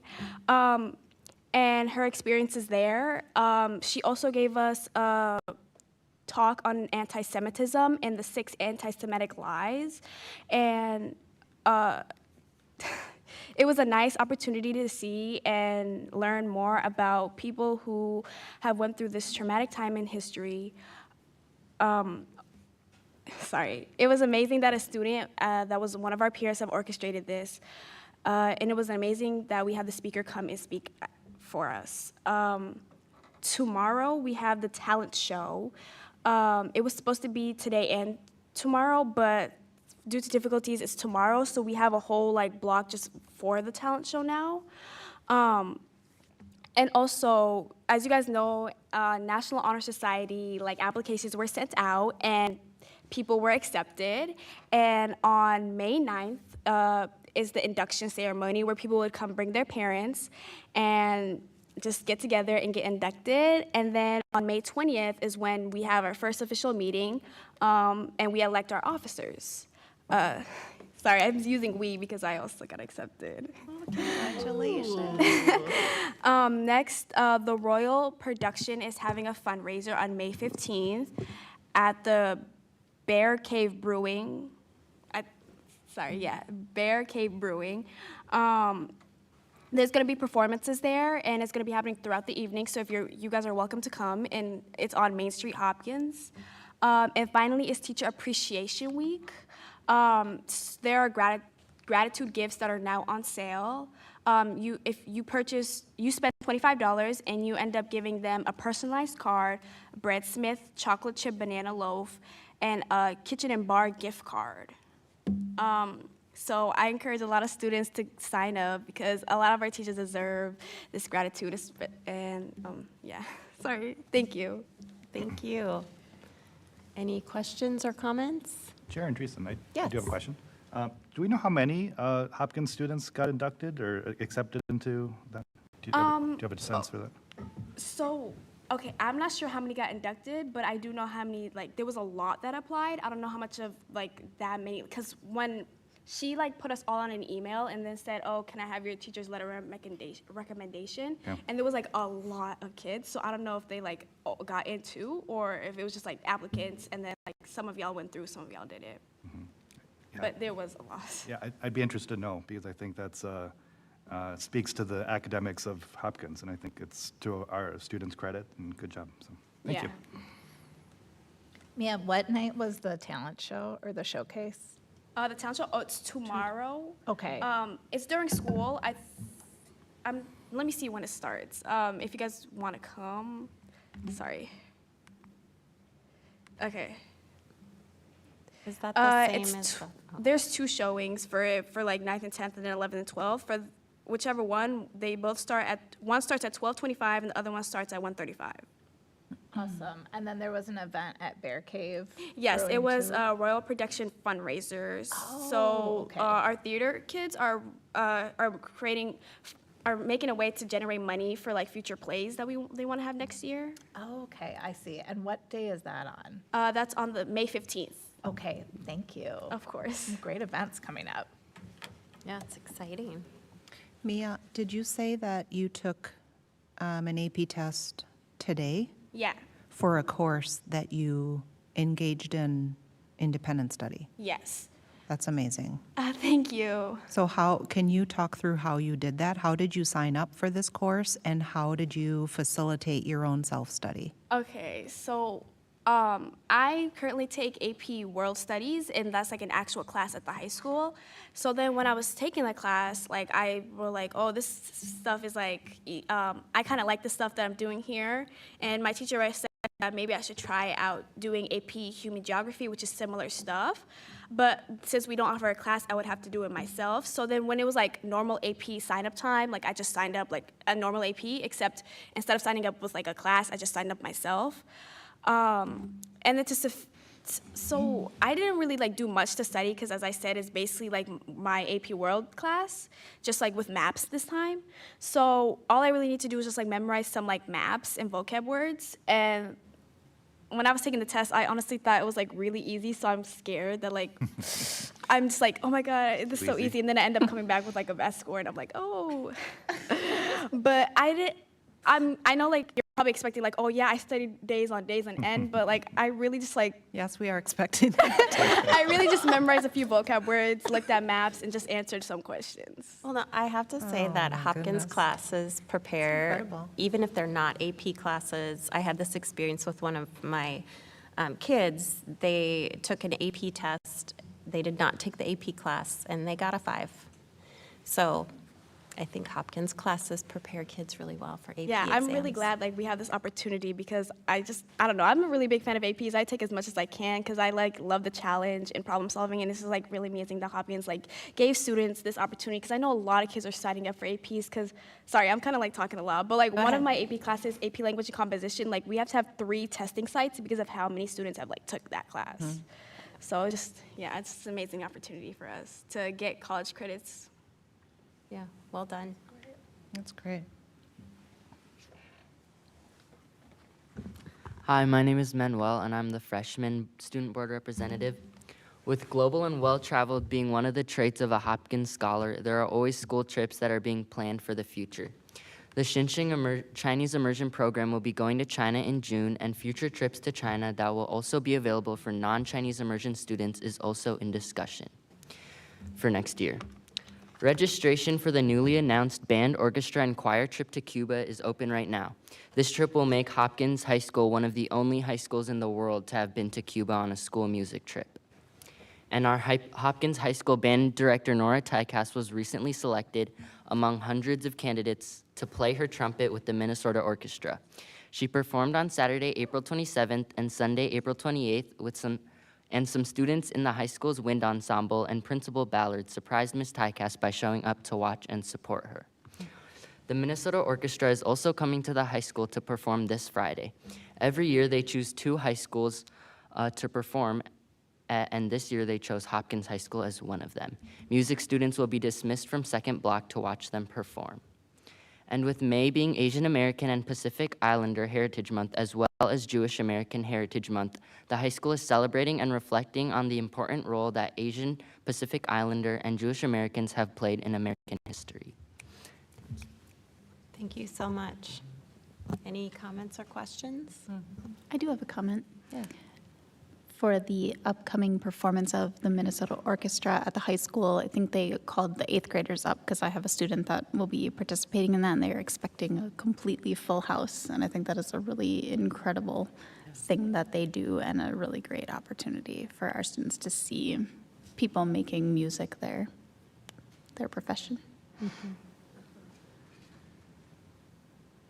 Anything else?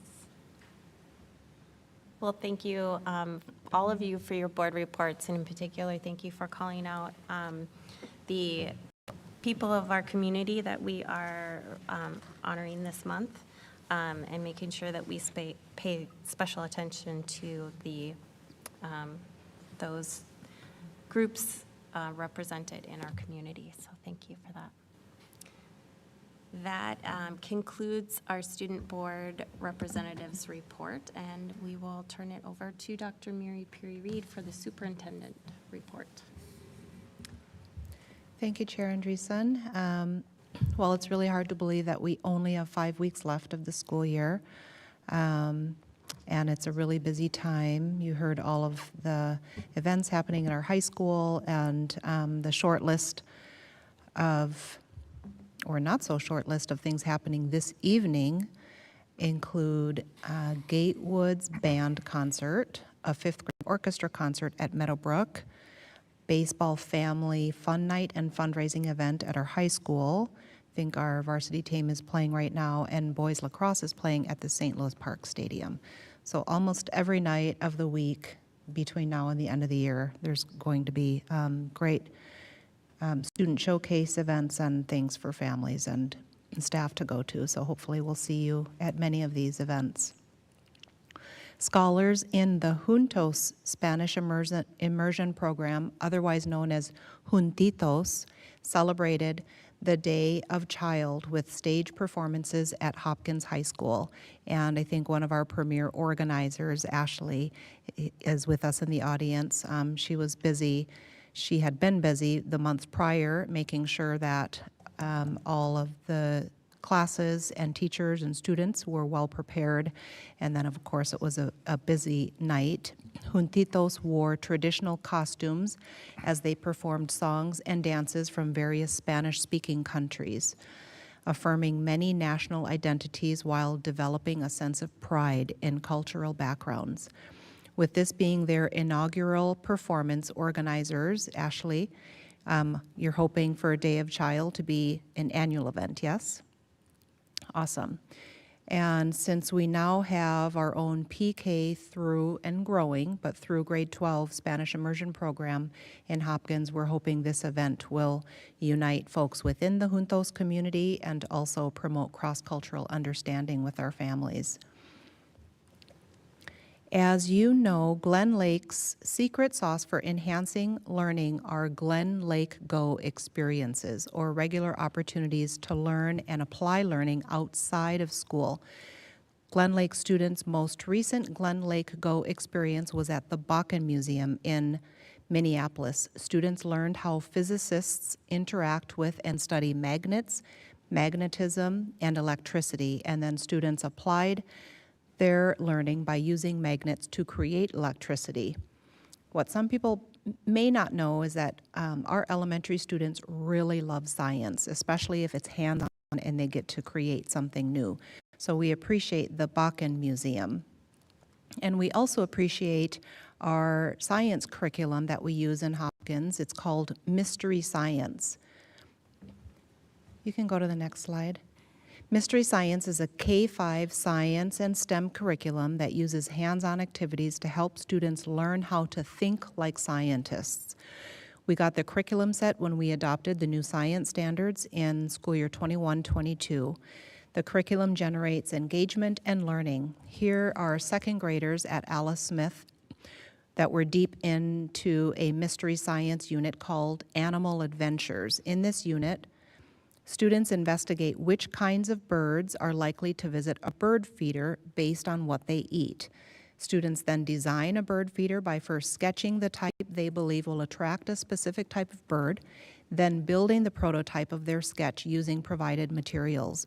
The unit concludes with second graders taking a picture and recording a video of themselves describing their bird feeder and the type of birds they attracted. This slide depicts the Polar Plunge, which is an annual event at West Middle School. And thankfully, this pre-scheduled event fell on a gorgeous Minnesota spring day. Close to 100 plungers participated. To start things off, students from West and North engaged in a student-led assembly and fun minute-to-win-it games. Then students play field games such as the water balloon toss before moving to the polar plunge. The day ended with a huge game of kickball and pizza. Students raised close to $10,000, and they wanted you to know that there's still time to donate if you'd like. This past Friday, West Middle School hosted Step Up Day. This is when fifth graders attend their middle schools for a day to experience what next year might feel like and also ease them into the middle school mindset. Students get to travel the hallways, meet all of their teachers, have lunch in the cafeteria, and it was a great day for West last Friday. Step Up Day for North is coming up this Friday, May 10. Also happening at West was Coffee with the Principal. Principal Matei on May 1st joined about 15 parents and caregivers, also math teachers from West and personalized learning specialist Elsa Gall for an insightful discussion on mathematics while eating donuts and drinking coffee. The conversation highlighted the latest evidence-based practices in math education, the introduction of 2 new compacted math courses set to launch in fall of '24, and shared aspirations for our Hopkins math scholars. So we're very thankful for parents who continue to be engaged and interested in all that we're teaching our students here in Hopkins. If you didn't get to see Robin Hood at our high school recently, you missed something very special.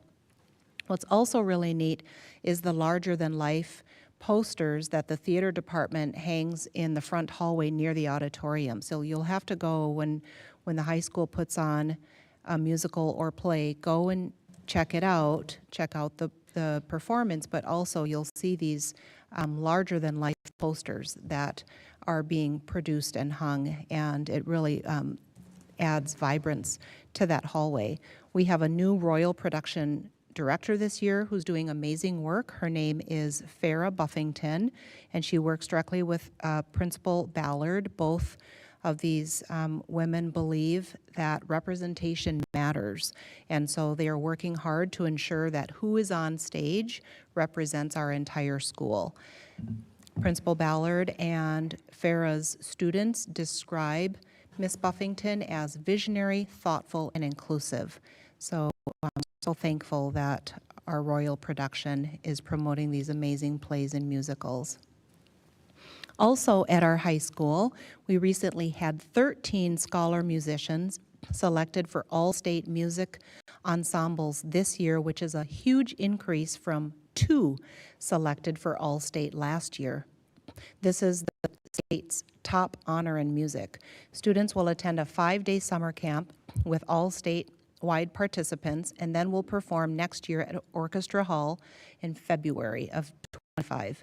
To be selected for All-State, students have to audition by participating in scales, musical excerpts, and advanced instrument or vocal solos. Our musicians represent band, choir, and orchestra, with 1 student representing choir and orchestra. Congratulations to our all-state musicians. Athletic Director Jared Ellerson and Principal Ballard were kind enough to include me at the Athena Awards banquet, where we shared a table with the family of Annabelle Spears, our Hopkins Award recipient. It was amazing to witness Annabelle and 49 other Athena Award winners from our metropolitan area high schools who received this prestigious recognition. The Athena Award has been around, I think they said, about 52 years, and recognizes 1 senior female student who demonstrates excellence in academics and athletics. Annabelle has an amazing GPA. She participated in gymnastics, diving, and track, and she will attend Madison this fall. Director Zhao and I attended the celebratory event for our nutrition services colleagues, as did several members of cabinet. Dr. Brown hosted an amazing gathering full of speeches, games, laughter, and even a baby.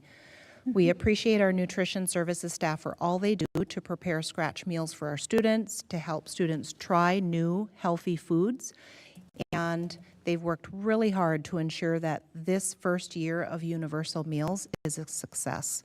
Thank you to our nutrition colleagues.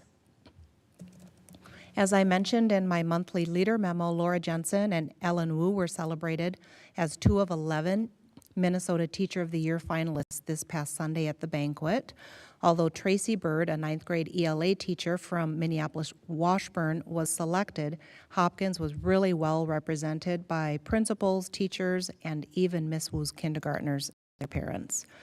And as Mia mentioned, this is National Teacher Appreciation Week, so we celebrate all of our teachers, but as Education Minnesota President Denise Specht said, it's even more important to show individualized care and support for our educators who do so much for our students. So thank you, educators, and we look forward to finding all of the ways that you need that extra care and support. And I want to just conclude by ensuring our board members and our community, anyone listening, is informed that we are soon to embark on a required transportation registration campaign. And this means that families will receive an email requiring them to sign up for transportation if they need it next school year. And this is different from what we've done in previous years, which is roll over each school's routes into the next school year, which gives families the luxury of using many different bus routes or bus stops if they choose. And so by requiring families to register for transportation only if you need it, we will hopefully be able to identify bus stops and bus routes that are no longer needed, hopefully helping us be more efficient with our resources. And we need these efficiencies to pay for the cost of reorganizing our secondary routes to be on the same tier. So we're going to try to figure out if we can find enough efficiency to pay for what it would cost to have secondaries start at a more similar and end at a more similar time during the day, which in our community-wide survey feedback from our secondary families and staff said that this would help secondary students have more equitable after-school experiences, particularly with athletics. So that is the goal for the required transportation registration. And we are looking forward to all families letting us know what they need. And with that, I will conclude. Thank you. Thank you for that update. Any comments or questions from my board colleagues? We're saying goodbye. Thank you for coming. Happy birthday, Mia. Yes. Bye, Manuel. Chair Andreessen. Yes. Thanks, Superintendent Mary Reed. Appreciate it. I think the transportation opt-in is a, it's going to be, it's an important, it's a change, right? But with change comes opportunity, right? And so Yes. I think it's an important step. I'm glad we're taking that. I just had one question. I think you had mentioned the mystery science curriculum, that we started using that curriculum after some new standards a couple years ago. So that was the state saying, we're going to change the standards, and then I'm assuming the IDL group within Hopkins said, okay, we'll pick a curriculum then, and we're going to pick this one. Is that kind of the process in a nutshell? I think so, and Anne might know more because I don't think it's the only curricula set that we use. But yes, we have the next generation science standards, which are not just statewide, but nationwide. And then, and she's texting me right now just in case we need help, but it was a 3-year process. So essentially, 21, 22 training and curriculum preview for grades kindergarten through 5 teachers. In the 22-23 school year, we piloted and evaluated curriculum, science curriculum for K-5 adoption, and then we're using those materials right now. There were several sets of materials that were vetted against the new standards and piloted with teachers. And what I'm not sure of is if it's the only science curriculum we use for K-5. Okay. But it's very engaging and hands-on and standards aligned. All right, thank you. And she's saying, yes, it is the only science curriculum. Okay. Does that answer all of your Yeah, questions? it does. Thank Okay. you. And I just want to add a theater to that, Mystery Science Theater. But anyway, I think that's a Gen X joke. Anyway. Chair Andreessen, can I ask a question? Mystery Science Theater. Yeah. Okay. Director Roper has a question. Has a question. Dr. Mary Perry Reed, for the transportation campaign, is there a cost savings that we're projected to see from people opting in or registering for transportation versus just like rolling over into the next school year? It's a good question. I do know that there's probably $1 million to $2 million difference between a 2 and 3 tier model. And so I know that we are hoping for cost savings of several $100,000, if not at least $1 million. And I'm not sure if Truro has a more definitive answer, but it's a significant amount of money that we're hoping to save by finding efficiencies with bus routes and decreasing the number of buses we would be driving. That was it. Thank you. Chair Andreessen? Yes. Yes, I do have a question for Dr. Mary Reed. And I'm sure there is, but I think maybe some people are worried about it, that, what do we do about the people that, kind of fall between the cracks? They didn't look at their email, even maybe a few times, you send out 4 or 5 pulses, no response. But we do know that they used buses in the past. Is there going to be a catch for them, just to make sure that people don't fall between the cracks? It's a really excellent question, Director Chow. So, first of all, we've been meeting to plan this for several weeks, and we do have many perspectives and voices at the table, including our two school staff who serve as clerks in our offices.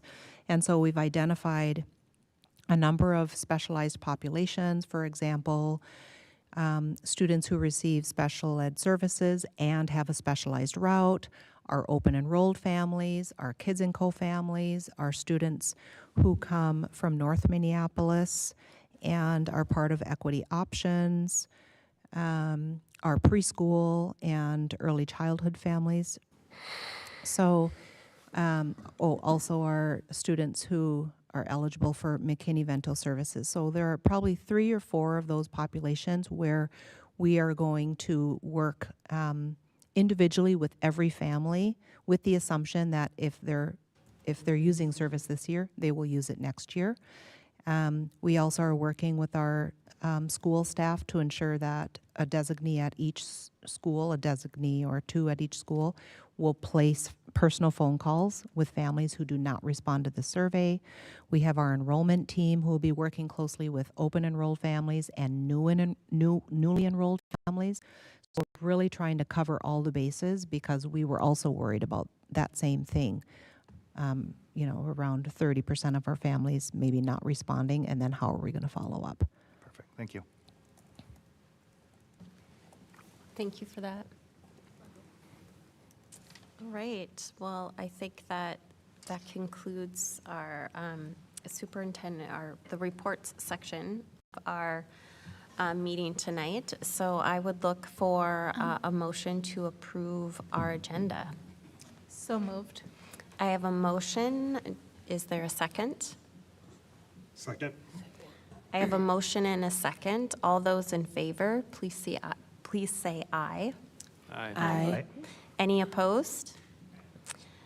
The agenda is approved. I would then look for a motion to approve our, next on the agenda is the consent calendar. These are items that are generally routine in nature and provide the school board with information. And if the board deems an item to be necessary for additional discussion, a motion will be made to move the item to new business. It is recommended that the board approves the consent calendar. Do I have a motion? So moved. I have a motion. Is there a second? Second? I have a motion and a second. All those in favor, please say aye. No opportunity for discussion? Oh, I'm sorry. I'm just blowing through the discussion part. Is there any discussion? Chair Andreessen? Yes. Clerk I'll just make a Thompson. quick comment. It looks like the track trip was actually to South Dakota, not North Dakota, on item G there. So maybe just to update the title on that one. And then it looked like it already occurred, but we're approving it now. It seems like maybe in the future it'd be better if we could try to get those in advance. So those are my only comments. Okay. I think that as someone who is a native North Dakotan, I thank you for that distinction. It's very important. So I would, if those changes are acceptable to the board, I would look for a motion to approve the consent calendar with the edits made by Clerk Thompson. So moved. Is there a second? Second. Any further discussion? Seeing none, all those in favor, please say aye. Aye. Aye. Any opposed? The consent calendar with the mentioned edits has been approved. And that takes us to our treasurer's report. Treasurer Hartland. Wonderful. Thank you, Chair Andreessen. As I mentioned in my last report, this is a policy year for Minnesota's legislature. And quickly, just for the benefit of our community, that means, our state budget operates on a biennium or every 2-year cycle. And so usually the legislature only appropriates money from our state's budget every other year. And so they'll do that again starting in January or February of '25. This legislative session is constitutionally mandated to end on May 20th, and the Hopkins LAC believes that they are likely to do so and not go into special session. They currently are hearing various meetings, hearing bills related to various policies on every topic in our state, from mining to homelessness. And an interesting one that may affect some of our students is one that provides financial compensation and protections to children whose parents feature them, the children, in the parents' profitable social media channels. And then on a more education-related note, the Minnesota House did pass the Education Finance Bill, which provides over $40 million more for schools across the state. It is not all new money. Some of it is leftovers from programs that cost less than expected. Some is new money, but it is not an increase on our per-pupil formula. It takes the shape primarily of grants for things like teacher professional development, paying student teachers, which is a novel idea that would greatly increase access to becoming a teacher if student teachers did not have to forgo pay for a year in order to student teach. There are also grants for supporting non-exclusionary discipline and many more. That finance bill had what I believe is its final hearing yesterday and should be up for a vote any day now. The Hopkins Legislative Action Coalition, or LAC, does assist district admin in watching for such legislative changes and are currently partnering to see if any of those apply to us here in Hopkins. This period, we spent $30,000 to Change Equals Opportunity, which is a community-based organization which focuses on year-long mentorship of youth with emphasis on exposure to college, career, and cultural experiences and opportunities. And West Middle School has been using that service for the past 2 years to great effect. We paid $5,251 to Excel Energy for electrical service. And to piggyback off Dr. Mary Piri Reed's earlier comments about trying to find more efficiencies with transportation, we spent over $886,000, or 45% of our expenses for this 3-week period, on transportation to our 2 busing vendors. And again, this is when we paid the invoices, not necessarily when we incurred the actual expenses. We did, though, have a lot of bus or transportation charges recently for our dozens of spring activities and field trips. We paid $5,136 to Superior Vision Services as part of the district's contribution to the employees' vision plans. $1,364 went to pay for background checks for 32 CNA students so they could do work hours at Augustana Care Center. Substitute teaching and our contracted special services like nursing, PTO, or PTOT, and speech cost us $77,443. $12,163 went to a plumbing project at Glen Lake. $85,000 for a parking lot project at West Middle School, and $120,000 in user licensing fees, project management, implementation, and consultation related to our system-wide upgrade to Oracle, which is going to roll out live over this summer.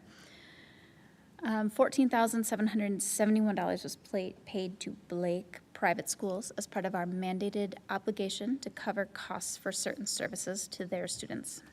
And with that, I move we approve total disbursements in the amount of $1,967,711.31 for the period of April 12th to May 2nd, 2024. Thank you, Treasurer Hartland. I have a motion. Is there a second? Second. I have a motion and a second. Any discussion? Can I ask one quick question? Sure. What was the reference to the YouTube or the social media, was it? It's not highly relevant specifically to treasurer duties, but I called it out specifically because it may impact our students, but it's currently in discussion, I believe, in the house, but where parents who basically earn money off of filming their children and offering up that content for purview by millions of people, that children have to be financially compensated, and they have some privacy and financial protections, the details of which I'm not incredibly clear on, but it is just a sign that technology, AI, and all of those related pieces are a puzzle that everyone is working on, and that it is really impactful even in the lives of our kids. Oh, okay. All right, second. I have okay, motion second. Is there any further discussion? Seeing none, all those in favor, please say aye. Aye. Any opposed? The treasurer's report is accepted and passed by the board. Thank you. Next is new business, and that brings us to our staffing update and personnel resolutions. As Assistant Superintendent Lightfoot and I'm not sure if it's Ms. Flourish are coming up to the table, I will turn it over to Dr. Mary Perry Reed for an update. Thank you, Chair Andreessen. No, I don't think Ms. Flourish will be here, just Dr. Lightfoot, and thanks for being here, Nick. Well, at the April 23rd board meeting, the board approved the district's preliminary budget for fiscal year 25, and as we know, this was the culmination of a year-long budgeting process. When we began the process, we knew that, like most other districts, our expenses going into next year would exceed revenue that we'd receive from the state. And so we have been engaged in the difficult work of identifying budget reductions to the tune of $4.5 million. And we now have the unfortunate task of releasing positions that can either no longer be supported by our budget or individuals who may be released due to performance. And so in front of our school board right now is a resolution, a staffing and personnel resolution. So I'll have Dr. Lightfoot provide any additional context, and board members can ask questions, and we will see what that brings us. Thank you. Good evening. As you are aware, this is the last in a series of resolutions. The previous resolutions have directed the administration to go forth and look at the budget reductions necessary. In those conversations with you, the second resolution was to determine the staffing changes that needed to occur in order to realize those budget parameters.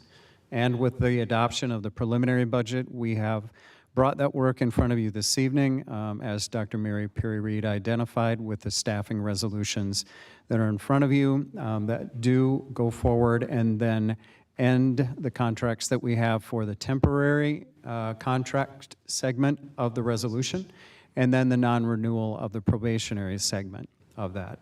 In previous years, if you have noted, and board members might have seen in the past, sometimes we have unrequested leave, which are for tenured individuals. We did not have any tenured individuals that we needed to look at, those on continuing contracts. So you do not see that third resolution that sometimes accompanies this. We did not have the need for that level of reduction with the present round of budget cuts and reductions that we made within the system. So I did want to call that to your attention. Some of the questions that have come in around the different nature of the temporary and the probationary. With the temporary, those are in particular positions that may be in place right now for long-term subs, substitutes that might be in place for any leaves of absence that might have occurred throughout the course of the year, and then closing out any temporary assignments that haven't already ended. So that's really that segment of what you see there. Under our probationary non-renewals, be mindful that that doesn't include any individuals on Tier 1 contracts. Tier 1 is the entry level that the state of Minnesota has within its licensing tiers, and as such, it requires that we do go through the release of individuals, post that position for 60 days to see if there are any other licensed individuals who would be interested in that position. So we are in process with that and going through that process. And for individuals on that list who may have a Tier 1, there may be the opportunity to come back, but that is a procedural step that we do have to look at within the tiered licensure structure that's part of the licensing structure with the state of Minnesota. In addition, if there are any out-of-field placements that are also in that set of circumstances where it may be an out-of-field for an area of variance, that also is accounted for. And then any partial changes in FTE. Important to note that if we are not able to offer the same probationary contract that we have this year, and even if we have to reduce that by a smaller amount, we need to release for this contract this year and then rehire for the next contract next.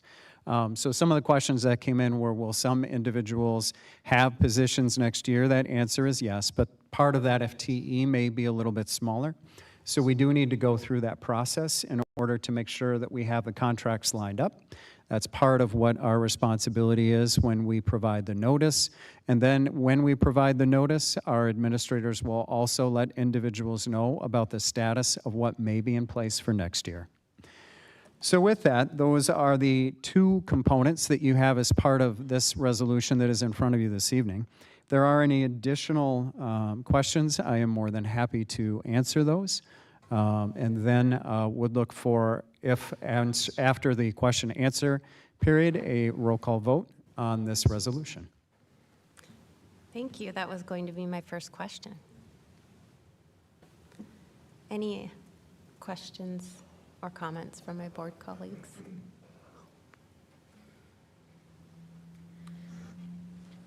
Okay, I guess I'll go first. Chair Chair Andreessen. Thompson, yes. All right.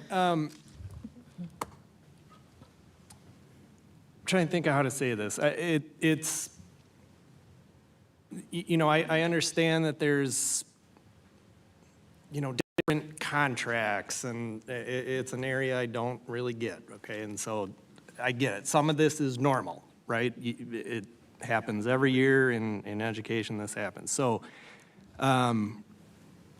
I feel a little disappointed because, you know, I felt like we had done all this work in trying to preserve teachers so that we can, you know, keep our class sizes from expanding, right? So I guess to distill in a question, by approving this, do you have a guess as to what this does to class sizes in elementary and secondary? Yeah, it's a very good question, and I'm appreciative of that because we have done specific work with our Hopkins Education Association on that particular topic related to the MOU that the board approved with the latest contractual agreement with our Education Association. As part of that MOU, we did look at kind of the desired state of class size ranges, and then we also looked at and have a process to meet with our Education Association in the next week or two, upcoming to review all of those. Those class sizes are part of the conversation that we've been having as an administrative group with the discretionary dollars as part of your knowledge within that site level budgeting, with those discretionary dollars going predominantly to look at making sure that we work toward those class size targets and direct the discretionary dollars there before we look at any additional space where those discretionary dollars would be applied. So yes, we do, and we have been at those levels that are anticipated. With the middle level, it was right around, I want to say in that range of 30 to 32, and with the high school, it was in the range of that 34 to 36. So we were looking at kind of those as preliminary points of reference as we work through the registrations and balancing out the registrations with the scheduling. So to answer your question, those are really the target points of what we're looking at with the available funding. And it's important to understand that some of these reductions that are on here aren't directly related to class size because they may be for a Tier 1 position. And that position would be hired back, whether it be another Tier 1 or another instructor. So that's another element of why you see specific names on here that may not directly impact that class size, because that position could be hired back for the procedural component. Oftentimes in hard-to-staff areas, that's part of the challenge that we have to look at, is how we do that, and then how we make sure that we are appropriately staffed moving forward throughout the course of the summer. Okay, thanks for that explanation. So if I may to summarize it, it sounds like at the end of the day, there could be changes to class size numbers, but we're targeting that it will fall within the MOU, the Memorandum of Understanding, that we came to the agreement with the Educators Union. Correct. Right, okay, thank you. And Dr. Lightfoot, is it a state policy that all Tier 1 teachers be released at the end of every year? It's detailed. And the reason it's detailed is that it could be, it depends on if a person is enrolled in a program toward licensure. And sometimes individuals under a Tier 1 may also have entered that through a professional capacity, through like a CTE program or a native speaker program. And so some of those have a little bit different components, but it is, if we're looking at renewing that Tier 1 with an individual who is already in a position and hasn't necessarily entered a program for licensure in the future, like to obtain license, then we have specific requirements in order to go through that 60-day period. Thank you. Chair Andreessen? Yes. Thank you for that additional information. I've made it quite far on the board without maybe understanding that distinction. So there is a class of teachers, Tier 1 teachers, who are teaching in a legal capacity, but don't have a traditional, they did not have a 4-year degree in education. And so if our teachers in that situation are not enrolled in some form of development to get a further licensure, then they are required to be released, even if, because we are required to then post that position to see if we can get a more highly qualified, I'll use those words, and I'm not sure if they're exactly the right ones, but we are required to see if we can get a teacher with I'll say a higher level of licensure in that. Is that accurate? My understanding Yes, there? we would need to interview individuals that possess a Tier 3 or Tier 4 license if they apply for the position. Okay. And then we could, depending on the outcome of that and potentially a lack of teachers so highly qualified, potentially refill these, maybe even with the same individuals, but with another Tier 1 or Correct. 2 individual. Do you have any idea roughly what number of staff we have that are operating under that Tier 1? Tier 1 and 2? Specific Tier 1 case? Tier 1, Tier 2 OFPs out of field placements, because we have some individuals who are assisting, who are licensed Tier 3, Tier 4, but maybe in an out-of-field area to assist, and even for small portions of their contract. We did see that number grow exponentially this year. The previous year we had around 12. This year we have mid to upper 40s. Wow. So that has grown substantially as we look at part of the work that we know we need to do in order to staff classes and to make sure that we have individuals who are available and able to assist as we have particular need.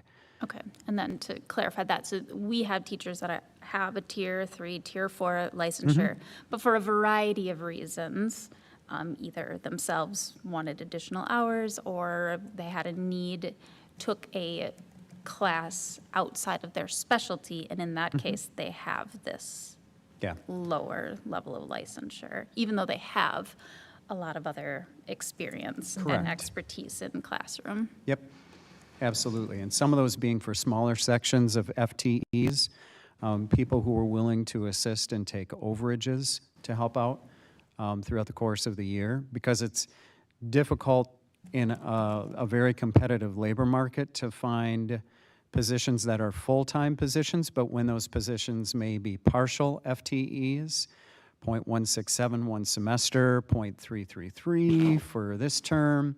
Obviously, we look toward making sure that we present as much opportunity as we can internally and externally for people to apply to.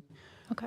And if we can't get that set of circumstances, then we do have to look at the tiered structure to allow for individuals who are looking to enter into our programs the ability to do so, and that tier 1 is that entry point. Okay, and then there's no distinction for us here at the board looking at this resolution, right? Okay. And then, so my very last question, I know I've kind of gone on a bit here, but you mentioned, so we will post these positions and potentially either offer the position to a tier 3 or 4 person, or we will follow our same kind of, I don't know if fallback is the correct terminology, but we will fill those. Then additionally, we will potentially, once we have some final enrollment numbers, some decisions will be made building by building for principals to use their discretionary dollars to pay for FTEs to fill those. Do you have a rough timeline, like what's, as a bigger picture, when does that happen in this district? And then like how will the board and then the community know about the actual impact on our teaching staff and class size? Well, I think the reality is, as I mentioned, we are working with our education association, and we'll be doing that within the next couple weeks. Sure. So we'll be going through, looking at that, and then it really is dependent on mostly the building schedules and how those are aligning and looking at with numbers of students that are at least tentatively placed within those sections. And that work is ongoing, begins with registration and then continues as they're building those master schedules throughout the course of the year. So throughout the summer? Yeah, so our hope is generally that by the end of the school year, we'll have those class size numbers specifically and be working, at least in general, with the first set of data that we have. That was our goal in creating the review committee so that we could take a look at that set of information. And much of that information right now, our administrators and data specialists at the sites are working through with the scheduling components to verify those numbers and making sure that we have at least the best set of information that we can as we start to think about making sure that we have the right staff in place for next year. Okay, thank you. Thank you. Any other questions or comments? Chair Andreessen.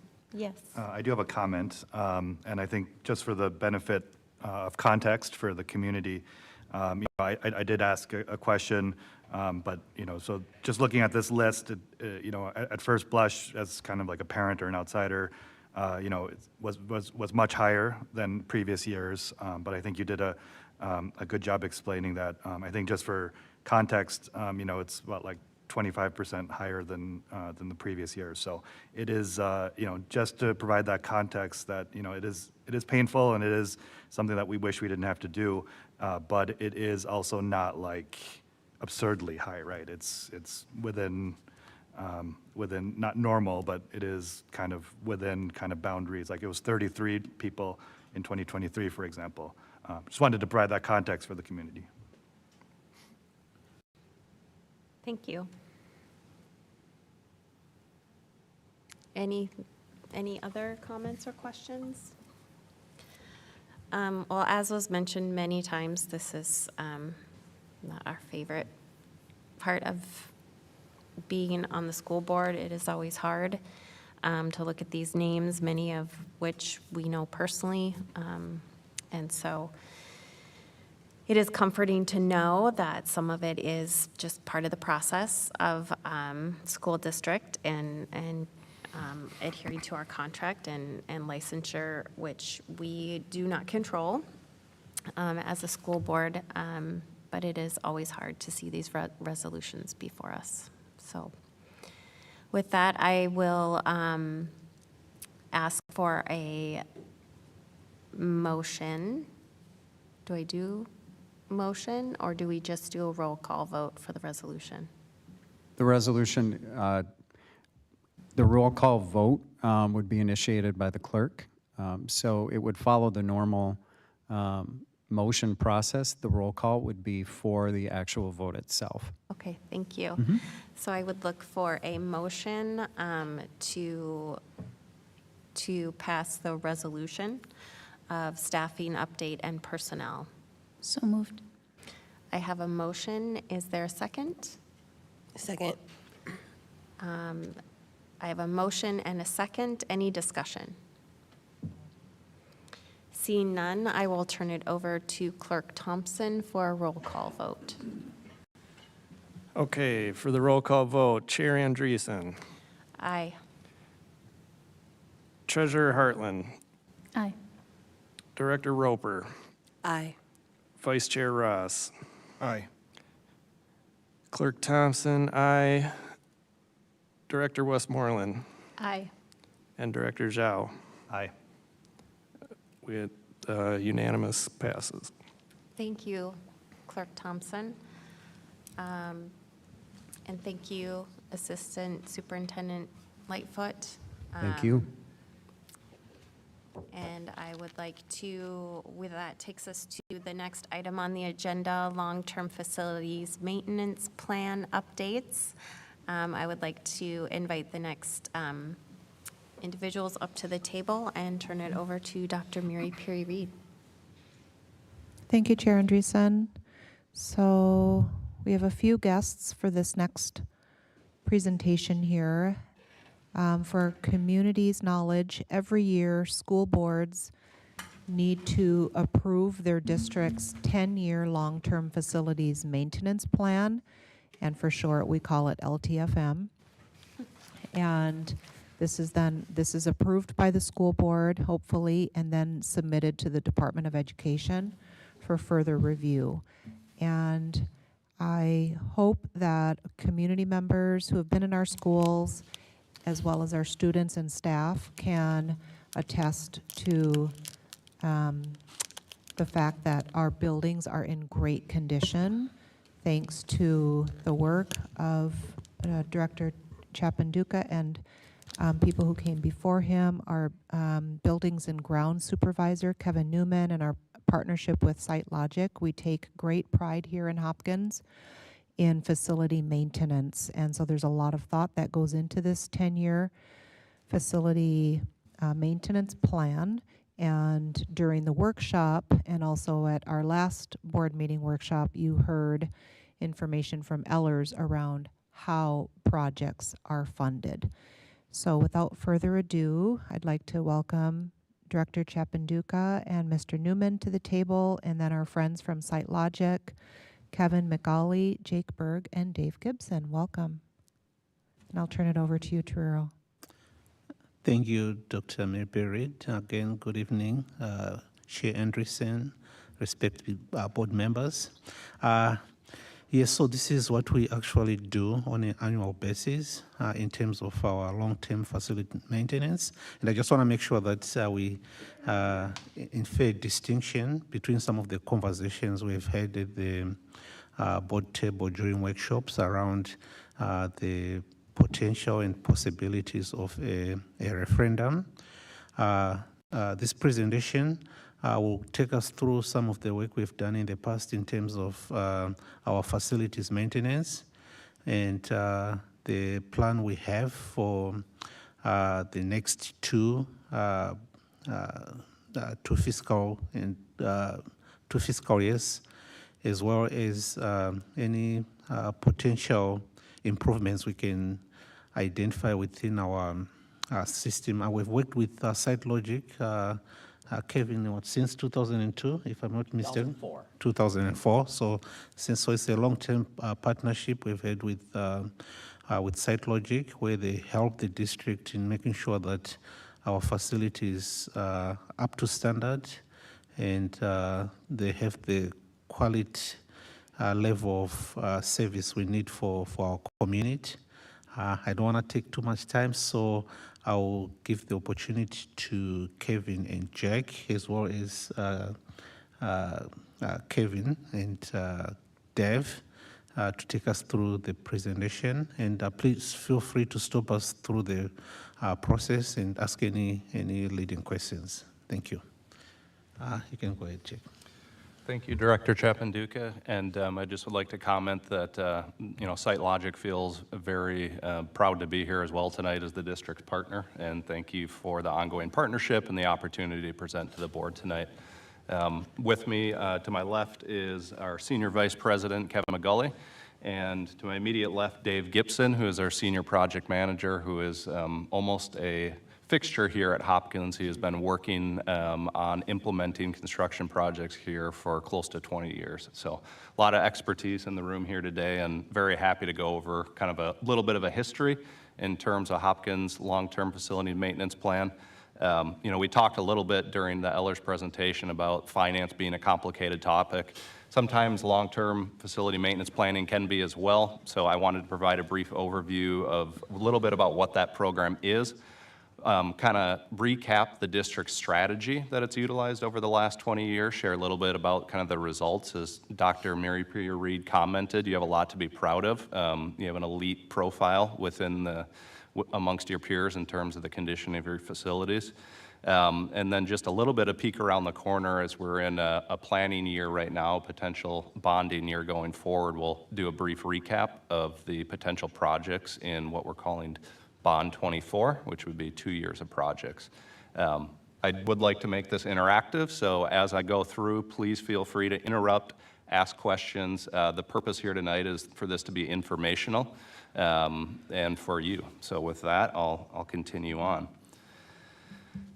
And you can advance the slide to the next one, please.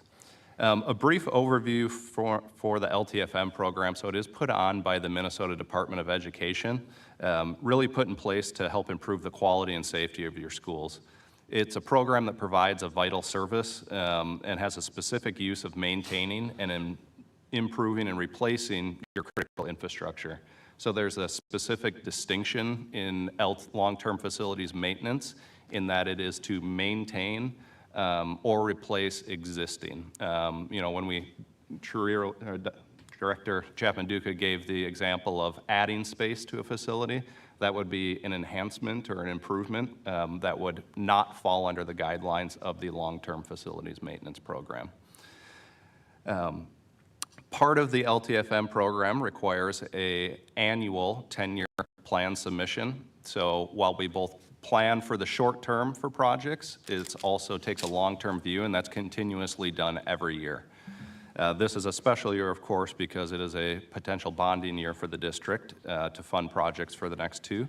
Historically, Hopkins has bundled projects in 2-year bonding cycles for every 2 years within the 10-year planning cycle. Next slide, please. What you see here, again, funding being a difficult topic and not my area of expertise, certainly. I like to break it down into buckets. That's easy for me to understand. So within your general fund, 2 simple buckets. You have your assigned and your unassigned. LTFM funding, the various sources are in the assigned bucket. Essentially, this means that they are restricted to a specific use. In this case, for the maintenance and repair of your existing infrastructure. Contrast that with the unassigned bucket, which would be more funding source for multitude of uses in your day-to-day operations. Those 2 buckets cannot blend together. Next slide, please. Here we have a little bit of the historical context I mentioned. So the district strategy in terms of long-term facilities maintenance planning goes back to 2004 when we started our partnership. What you see here is a 2-year cycle for each bond since then. The only outlier in the data you can see by the tall chart there in 2007, that was a 3-year cycle. So the dollar amount was a little bit higher than the typical 2. As Shelby pointed out in her presentation, on average, it's about $12 million a year in projects, and you can see that indicated by the average of around $20 million in each 2-year bonding cycle here. Next slide, please. This is really how we objectively quantify the condition of the district's building, so I'll get more into how this chart is put together, but what you're looking at here is basically a report card of every one of the district's facilities and all of the assets. Part of our partnership involves we assess all of your infrastructure from blacktop to rooftop, so from your parking lots to your rooftop. Every piece of infrastructure is assessed and given a grade. What you see here in this profile, I assure you, is something to be proud of, and something that your students, have a very, very good learning environment to call home here at Hopkins. Next slide, please. SiteLogic works almost exclusively with K through 12 school districts. We have a number of schools we can compare this data against, and I just wanted to illustrate the point again at how good Hopkins' profile is. This is contrasted with an actual school district, their name being removed here during the presentation. However, they're comparable in size, 15 buildings, almost the same square footage as well. And what sticks out in the data here, you can see, is all of the orange on the sample school chart versus the little bit of orange on the Hopkins. The orange indicates a higher priority need in terms of infrastructure that is failing or needs immediate replacement. Now, you may look and say, well, I wish Hopkins didn't have any orange, and we of course all wish we had everything brand new, but I assure you that every district has some deferred maintenance. That's why it's planned over the course of 10 years. The small amount you have there is very manageable, and again, it's been planned over the course of several decades. Next slide, please. Yes, sir. Sorry, it's your fault for saying we could interrupt. Please. But so my question is, not all things are created equal, right? So if the alarm is like the roof is leaking or something like that, do you weight that and be like, oh, this is actually like, if it's the roof, right, it goes all the way to moderate or something like that? Is there a weighting?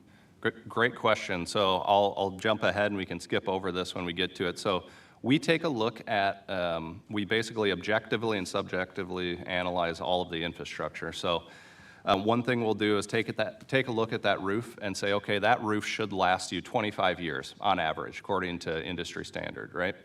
And if you have a 20-year roof and it's in okay shape, we may say, well, just because it's 20 years old doesn't mean it's in that alarm condition. So we blend the two together.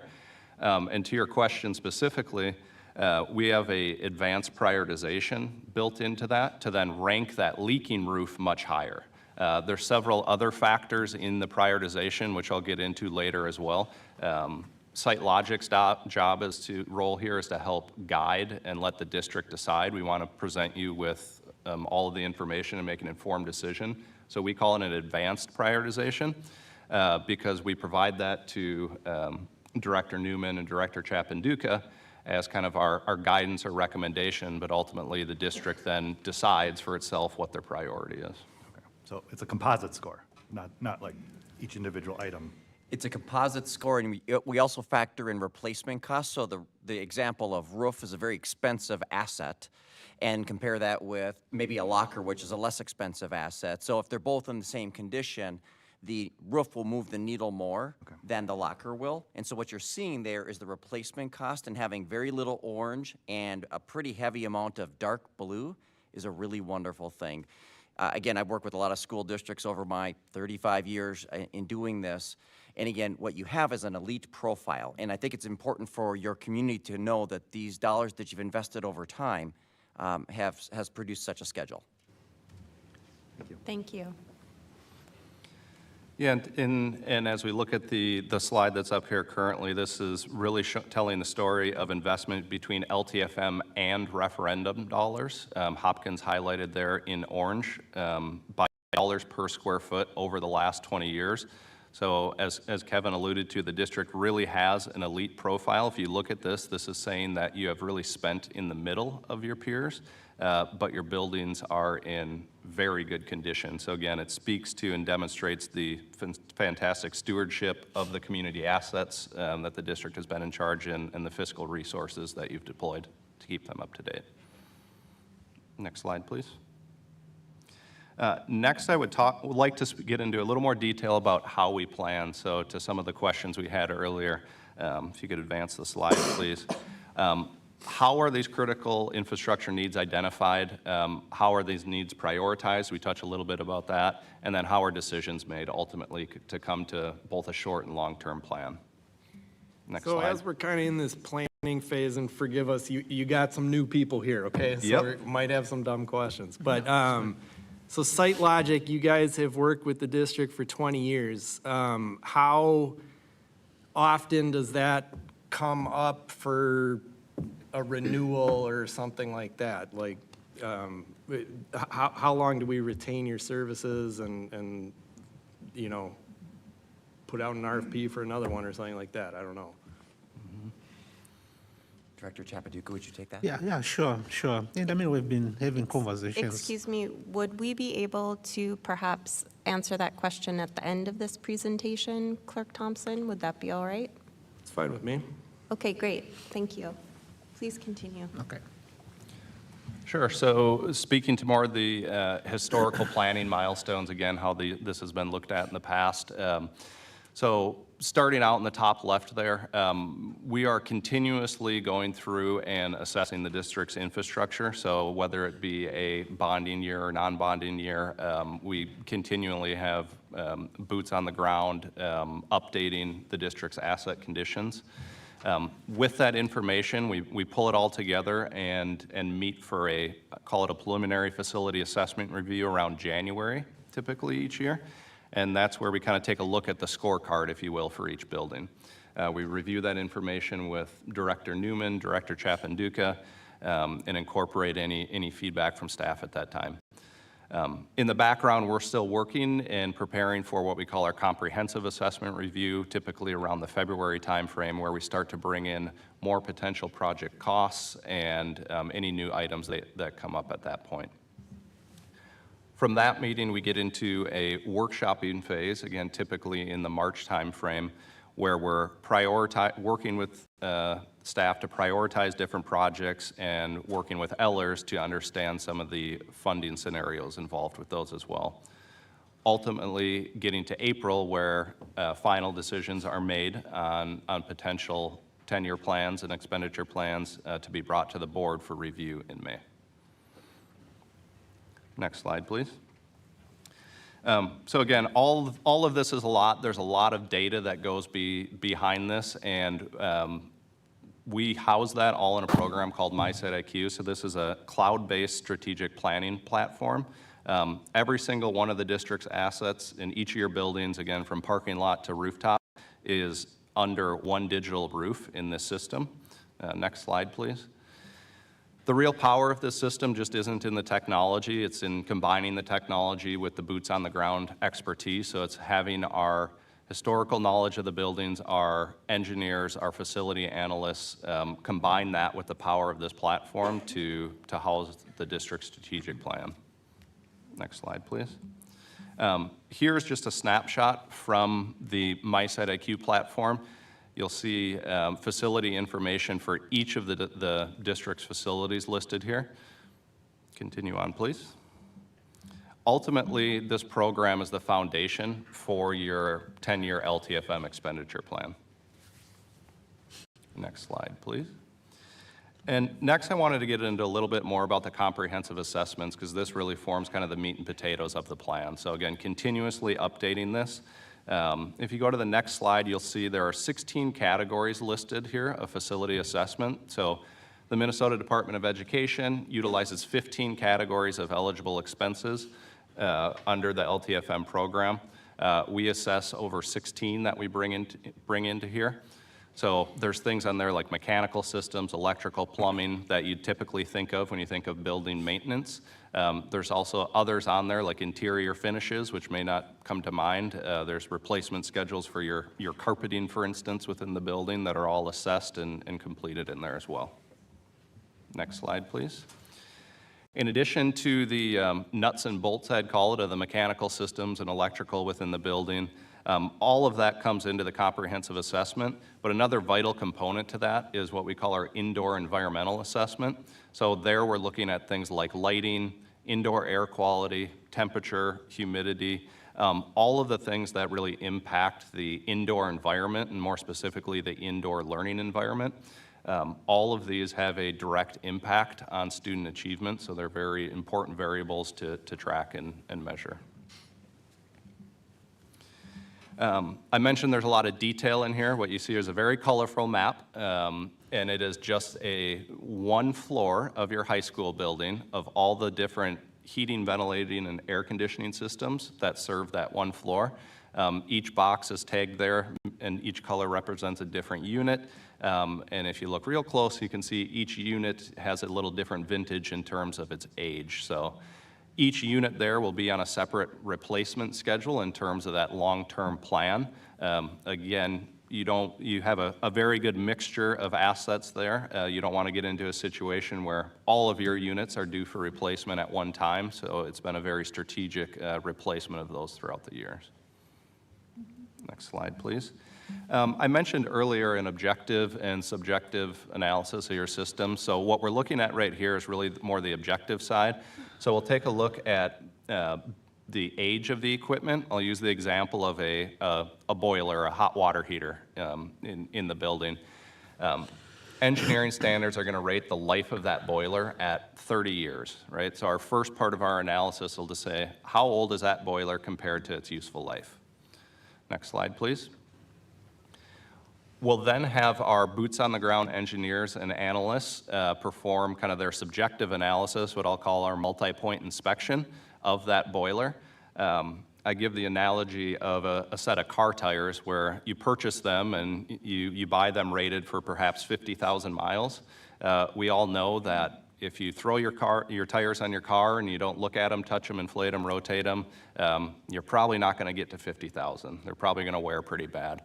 Contrast that with doing the proper maintenance, rotating them, you may get to 60, 70,000 miles. Again, we blend the two, objective and subjective, so that you're getting the full value of that asset and you understand where it's at in its condition and life cycle to come up ultimately with that condition assessment from alarm to excellent you see there. Next slide, please. Here's a snapshot of the profile specifically for Hopkins High School, just to illustrate the report card feature. Again, each building within the district's facilities is housed in here, but wanted to provide an example. Each asset category is listed there. The top one you see is a concrete floor, so very long useful life of 70 years, and that is currently sitting at about 18 years of use, so a lot left to use there. However, that just wanted to demonstrate the level of detail that goes into the assessment and the reports. Next slide, please. And now that we've gone over a little bit more of behind what goes into this report card, again, I just wanted to give you a chance to look at it and see the profile for the district, which again is something to be very proud of. Next slide, please. I mentioned MySiteIQ is the foundation for your 10-year LTFM plan. Here you see a live snapshot from MySiteIQ of your 10-year plan.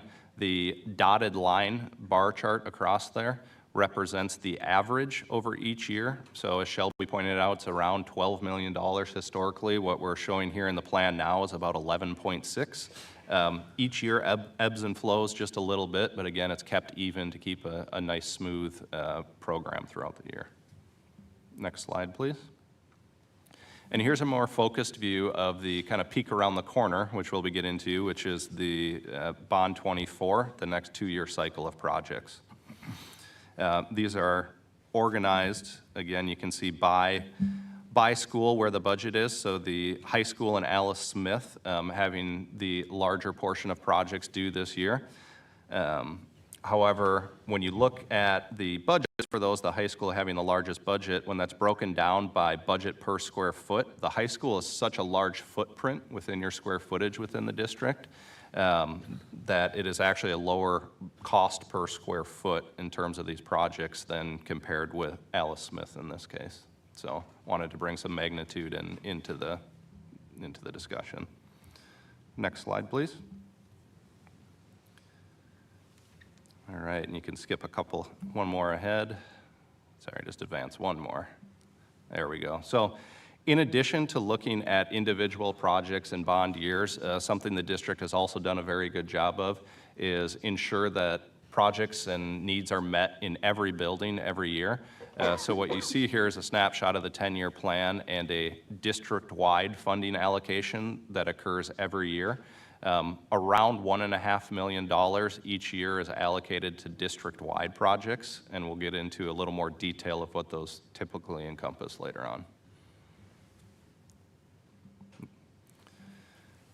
Here's an overview of the projects that are in Bond 24. So there's a total of 66 projects that will be organized into bid packages, totaling just over $24 million for this bond project. Next slide, please.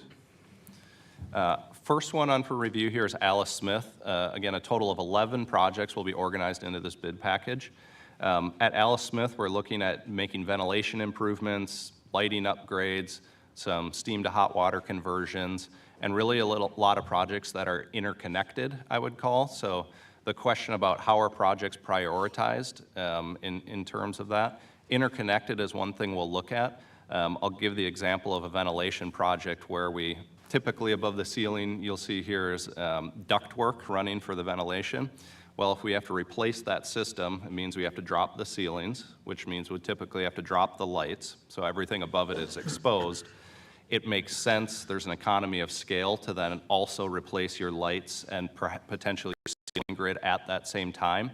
You see IT recabling at the bottom here. That's also an interconnected project, something that the district has been strategically implementing as these larger projects are bundled together to achieve that economy of scale.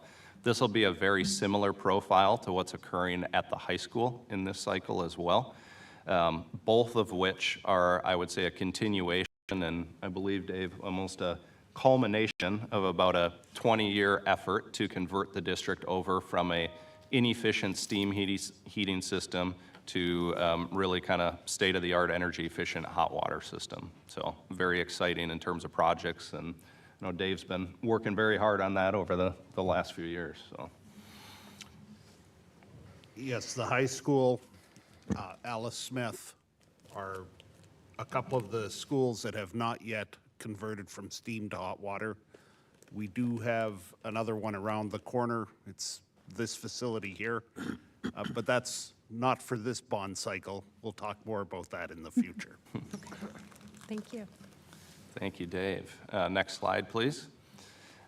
We also have some projects targeted for the bus garage, so 8 projects in total. Again, maintenance and replacement of existing systems, some ventilation, some hot water upgrades, really keeping things running smooth there. Next slide, please. I mentioned the high school, very similar profile to Alice Smith, total of 18 projects organized in this bid package. In addition to the ventilation upgrades and some of the interconnected items in there, of note, we have some roof replacements due for the high school this year, as well as a backup generator upgrades to make sure that power is there when we need it. So, next slide, please. And lastly, we have district-wide projects and labor. So there's a total of 29 projects organized into this grouping. There's an internal labor component that the district utilizes to support the LTFM program, which can be funded through this. So that's a component of that $24 million bond cycle.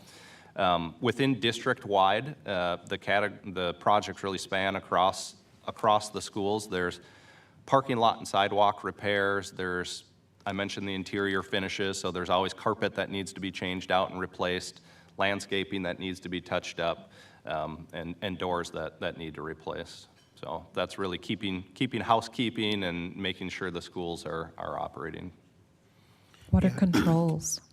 Oh, controls, good question. So when we talk about controls, it's really dealing with your mechanical system. So there's kind of a brains behind when your heating and ventilation system comes on, something to tell it what temperature it needs to be when, and keep things running energy efficiently.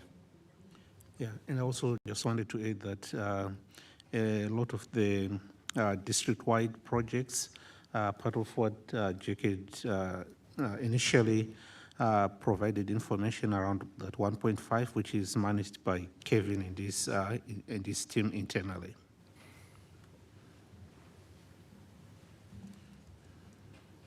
All right. Next slide, please. I briefly just wanted to kind of recap and close with typical next steps. So today we're here to give an overview, again, more informational. Typical in the past has been then a board review and approval of the expenditure plan on May 21st. From there, there is an expenditure plan that needs to be submitted to the state. And we shortly after that begin our construction document design period. So again, in an effort to achieve economies of scale, we design all of the projects in one design season and bid them out later this year. The sooner the projects are designed and bid out, the better pricing the district gets back, and again, the more you get for your money. Next slide, please. That's what we had. So again, thank you for the questions during the presentation, but I'll turn it back over to the district. Thank you, Jake. Maybe I can answer to Director Thompson's question. Yeah, I was going to say if you could give an overview. I think it's important. Thank you for the question, Clerk Thompson, to talk about how is that relationship initiated, maintained, ongoing, and what are the process and then the benefits of that. Sure. And I mean, I'll speak to at least my time at Hopkins and that relationship with SiteLogic. Just to maybe kind of give context to this, so SiteLogic is the project manager for the district. So they are not the contractor. So what SiteLogic does with the district is we partner together. We go out to look for contractors who do this work, and then make sure that those contractors are accountable for the work they are doing for the district in partnership with their project management and their technical skills to be able to do that. And this process goes through a request for proposal. We do a legal tender to the community, excuse me, and anyone who wants to do business with the district. Based on Minnesota requirements and Minnesota statute around how we select contractors who do construction for the district, usually going around the lowest bid. So those technical specifications, with the help of SiteLogic, we pull all that information together, and then we go through the bid process and select a contractor, and we bring this information to the board. And usually it's approved through the consent. So we have a lot of different contractors we use in our system for different projects. And at least since I've been here, we have been working with SiteLogic in terms of looking at that relationship with us on a yearly basis and making sure that there's value to what is being brought to the district. Unfortunately, there's limited selection out there in terms of relationships with quality project managers. And this is very technical and very risky for our facilities. So at this point in time, we have scouted the market. We've found value in the relationship with SiteLogic and what they bring to the table vis-a-vis the complications around all the requirements based on Minnesota Department of Education around how we maintain facilities and the history around some of the safety and health needs. So every year we've been working with SiteLogic, evaluating our pricing, as well as making sure that there's value both at the district level as well as their partnership with the district in the last 20-something years they've been here. Great, thank you. Appreciate that context. Chair Andreessen, I just wanted to add some context for our new board members that typically in the fall, we go on a tour of our facilities and we take a look at some of the updates that have been done. And that has been really helpful for me to see the impact of this long-term facilities maintenance plan and how those steps are enacted each year. So that's one thing. And then for even broader context, you're talking about our elite status as a district in terms of our facilities. For my career and then my involvement in organizing and politics, I spend a lot of time in school buildings across Hennepin County, and it is true. It is really shocking, and in some cases quite horrible, the condition of public school buildings. And we're incredibly lucky here in Hopkins to have this partnership with you, with SiteLogic. And then I'd like to commend, our board colleagues who came before for really prioritizing making sure that our facilities are up to par and really what our students and our entire community deserves. So thank you. Chair Andreessen, can I ask a question? Yes. This is kind of like a quick two-part question. One, do we have any facilities that were built prior to like the 1970s? And I'm asking that because of the risk of PCBs and the environmental health. I know that recently, actually last year, North Carolina University had to abruptly close one of their campuses due to the PCB not outbreak, but hazard that had caused over 150 cancer cases. And so I want to just make sure that we are ensuring that our students and our faculty are not exposed to cancer-causing toxins in our buildings. I know that PCBs were banned like in the 1977 or I think before 1979, but I know buildings that were built prior to that are still at risk. So I just wanted to ensure like the radon testing and things that are happening are something that's communicated to families, and also what is the risk mitigation around it? Yeah, I can answer that. All of our facilities go through annual indoor air quality testing, and we scour those reports thoroughly and have them remediated within weeks. And usually, we're at the point now, it's just increasing airflow, opening up dampers, and that we do radon testing every 3 years, I believe, and we've just completed that. I believe there'll be a report coming to the board on our last radon, and then every 5 years we do lead and water testing also within the district. The thing that what I tell people is, especially when we went through COVID in 2020, is you look at a school like Alice Smith, that we have a picture of it, we'll say from 1952. It looks identical on the outside, 1952, but when you open up the inside, it has a heating, a cooling system unlike in 1952. We, due to the upgrades over the years to our facilities, we are very close to asbestos-free. The PCBs, all those electronics have been removed from our buildings. They've been replaced with, in most cases, state-of-the-art air conditioning, heating, our LED lighting systems. The whole district has gone through an LED retrofit. So what you see on the outside doesn't necessarily tell the full story of what's on the inside. And we've been very proud. And we saw a lot of that with how our buildings were affected during the COVID outbreak, and that, how we were able to run our HVAC systems. And Director Roper, could you just define what a PCB is for our community?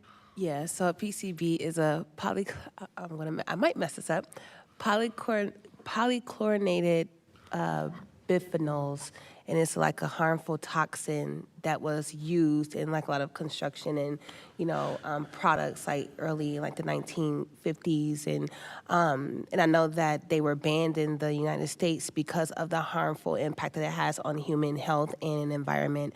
And so if you have a building or a house that was built prior to 1977, then it's advised to get your house tested for, some of those chemicals because it's a possibility they could still be in your home. So, so that's how I was asking about radon testing and all of that, just because I don't think most folks are aware that the environmental health risk is cancer causing. So, Thank you. Any other questions? Chair Andreessen. Yes, Clerk Thompson. I got one more general kind of question. In the 2-year cycle, like, for example, 25, 26, it's, 17.6 and then 6.7. And then, it's kind of got this pattern of like large and then small and then, holds the average around 12 million.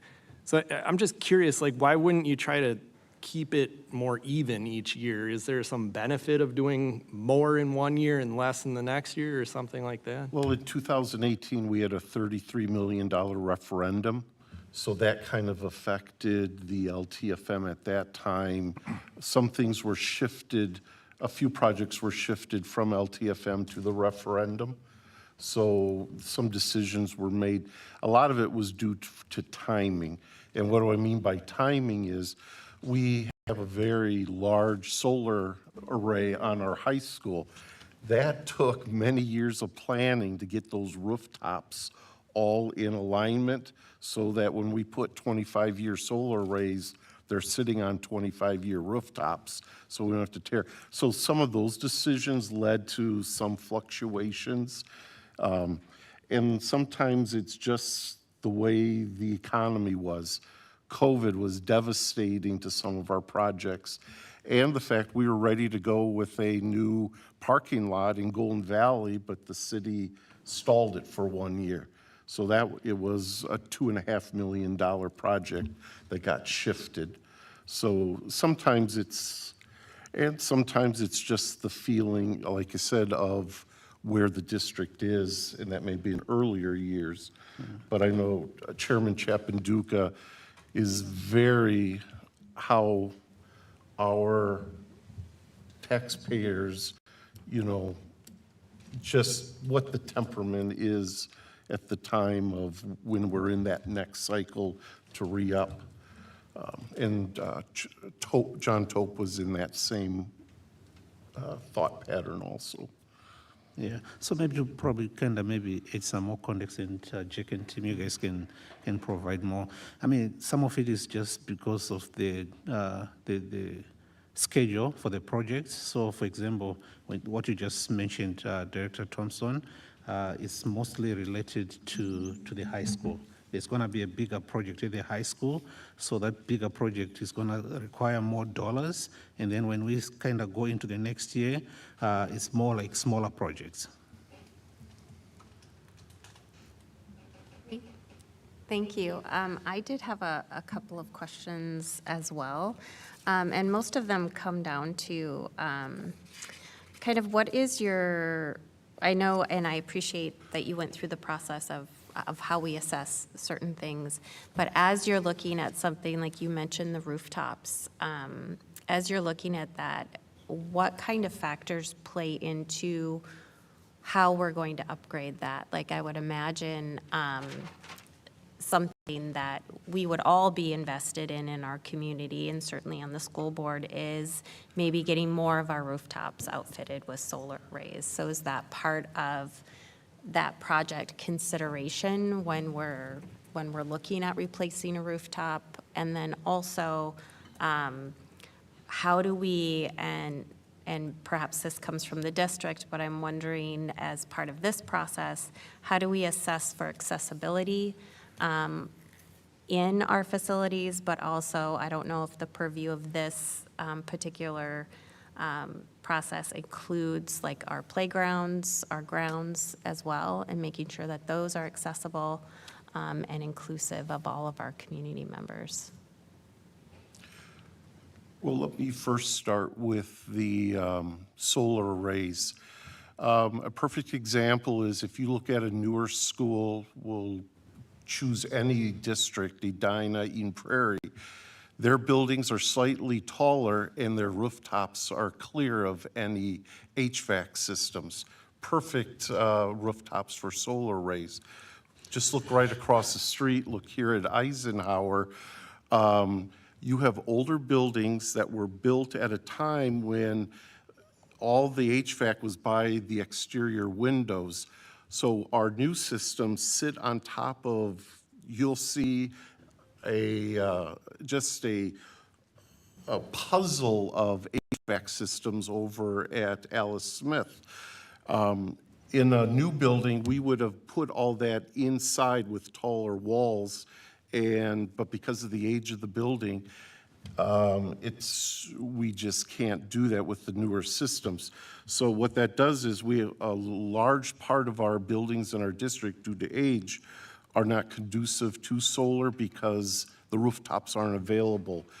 Like I said, we can take a tour just of Eisenhower and just see the maze of HVAC systems. Those are modern systems, but they could, because of the low ceilings of older buildings, they couldn't be put in the building. They sit on top of our buildings. Tanglin, Meadowbrook, I mean, we can just go down the line. The age of that dictated that. The high school being newer sections, that left us open for much bigger areas. Thanks. Also just wondering, that was just an example of some of the things that, we were just talking about, values alignment and making sure that across our system, things are lining up with our values. So just wondering about how those decisions are made. So I know that on our list is a roof. There's also lighting at Alice Smith, so I'm wondering, are we speaking with teachers? Because I know a big ask is often having flexible lighting options. So is that part of the upgrade? Getting rid of the overhead,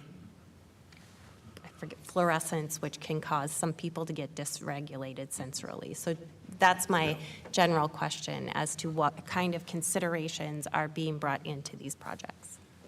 Sure. I mean, I can start with some of the stuff we are doing right now in terms of engaging with different stakeholders, just like what the superintendent did mention earlier on about surveys we are sending out to building staff to at least get some ideas of what they value in terms of facilities maintenance. In the past, we've had a lot of stakeholder conversations with leadership, at least at the top level, in terms of what ideas are being generated from staff, and we've now cascaded it into going to students, to staff, to get a better idea of when we start planning around any either long-term facility maintenance projects or any referendum capital bond projects. We have those voices at the table to be able to guide us in terms of what projects are valued vis-a-vis our Vision 2031. So that's something we are actually working on in terms of those engagements and stakeholder focus group.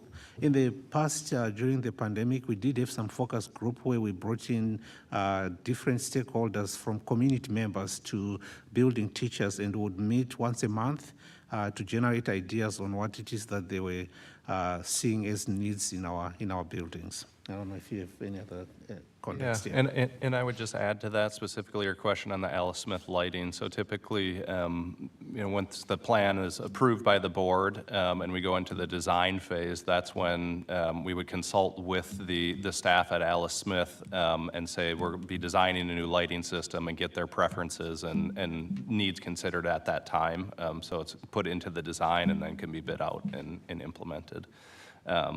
And also your question on accessibility, that is one of the 16 categories that we include in our comprehensive assessment, so we very much have an eye towards that. And accessibility, often it takes, there's some simple things that can be done in terms of door hardware and others, but the larger projects typically are structural and require go along with a larger remodel. So those are assessed and part of the overall plan as well. Thank you very much. Appreciate it. I would like to acknowledge the work that we have done to engage with our stakeholders through all of the strategies mentioned. I think, to be candid with our audiences, it's also a growth point for us, right? Like, these environments are to serve students, but we have not systematized how to get student perspectives around the facilities that they are in every day. As an example, I also don't think we're very good at soliciting feedback from our non-licensed colleagues throughout the district. So I think that there are some ways that we can really strengthen our processes, and it's, I think, a wonderful starting point that we have all of us at the table who agree that that's important. Thank you. Any further questions or comments? Seeing none, I would look for a motion that we approve the 10-year long-term facilities maintenance plan. Chair Anderson? Yes. So today was just informational, so the approval will be at the next board meeting on May 21st. Okay, great. So this is just an Yeah. update. Nice. We're going to take out that action part then. Well, thank you for being here. No, thank you. I appreciate answering Thank you our all. questions. Thank you.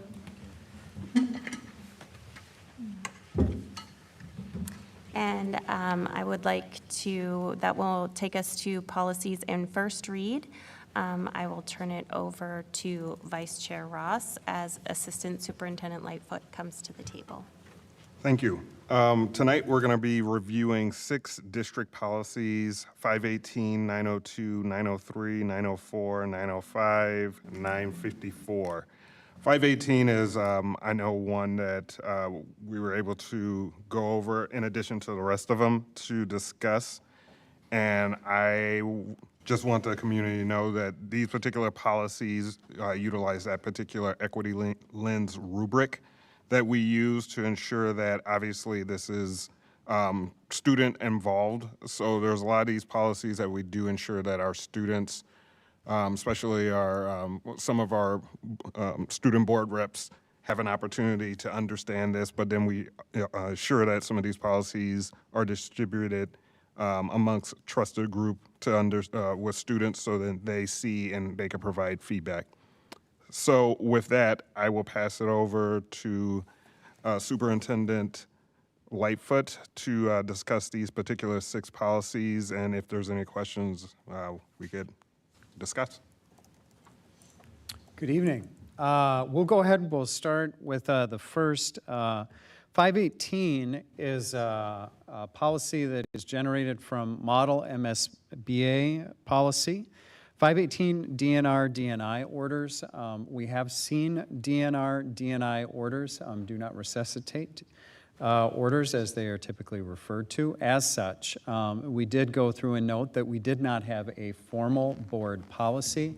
We do have practice that has been in place, but at the request of staff and working with our administration, we did go look at the model policy and then determine it would be in the best interest to bring it forward to the monitoring committee for review. We did make that review as a monitoring committee, so this policy is a new policy addition, and that's why you're seeing it here this evening on the slate. It is related to specific need that was identified so that we had a clear set of parameters so that as we get any orders or the requests for orders, we do have an organized and effective way of communicating with requests that might come in related to board policy. So that is 518. That's the information behind it. I'm happy to answer any questions related to 518 or take any additional comment or guidance from the monitoring committee members. Chair Andreessen? Yes. I don't have a question, but did want to offer a comment to say that this is directly related to how I could not even appreciate my comments earlier in our workshop about how I could not possibly appreciate how complex this is, and the fact that now we have to have a policy for our most medically fragile students about do not resuscitate orders is just one wild example of how many things need to be thought of in order to have a successful school year in districts. So thank you, Policy Committee, and Dr. Lightfoot for your work on that. Chair Andreessen? Yes. Yes, I have a question for Dr. Lightfoot. Yes. Yes. Do you have a sense for how many, like, students this would affect? Is it a lot or a few? No, it's an excellent question, and they're quite rare. That's why we had kind of kept them more in kind of procedure, not necessarily policy, but as we have had a couple come forward, that's really what necessitated the questions that were coming forward with staff, and when we have and start to see more of those, it felt really at the right time to go back and then make sure that we had board-level guidance to refer to as well. And just a follow-up then, you mentioned it reflects statute, so we're doing the right, the legal thing here because it is kind of, we're kind of ignoring the DNR, right? And so that's okay and covered by law? Absolutely. And in part, this is also at the recommendation of legal counsel. In part, the challenge for schools, the mention of the complexity, is that as schools are not always situated in a space where we are able to access the specific medical qualifications that are necessary to implement and determine the effective implementation, it really comes forward as really our statement that we will do the best that we can, but we are not qualified medical professionals to determine how and when to implement. And so we work on guiding families and giving them the alternative ways of making sure that if they want to express this, that they can do so accordingly, but they would just need to be done in ways that are of their own communication, not on reliance of the school to make any determination or to communicate on their behalf. Okay, thank you. Chair Andreessen, can I ask a question real quick, Dr. Lightfoot? I know we went over this in our policy committee, but I'm just thinking of quick questions. So does this relate to if a student is having like a medical emergency that's not like a documented medical, condition? Like, does this cover like how or the steps for like a staff or the school to call in case of like a medical emergency with a student who's not medically documented? No, excellent question. Our protocols and practices assume that we would be following what we train for in crisis situations. And this policy only speaks to DNR, do not resuscitate orders that might be presented to us, and how we would handle that at the time the order is presented to us. So it's not directly related to that medical emergency, other than we would go through what we normally train for in medical and crisis situations. Okay, so like if a child who's who's documented with asthma, if they have an asthma attack, then like this is what this policy would like protect or like let's say like if there's a kid who has asthma, they have an asthma attack, is it the step 4, like the staff or whoever's there to call the ambulance? No, those are trained under crisis prevention components and are kept within our normal protocols for any kind of medical emergency that would happen within a building. And that's under a separate process and protocol. This only relates to DNR's orders that someone might bring to school saying we have one of these.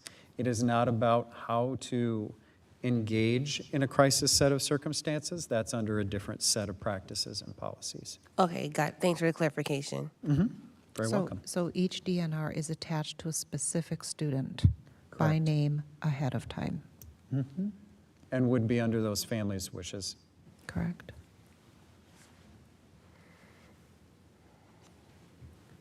Looks like we can move on to the next policy. 902 is the community use of school facilities. We are not recommending changes at this time. There were not revisions to the model MSBA policy, and the monitoring committee did not see any specific changes that it's recommending, would entertain questions at this time regarding 902.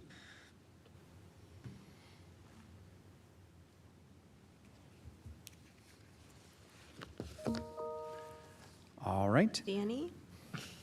903, visitors to school, community, district buildings, and community relations.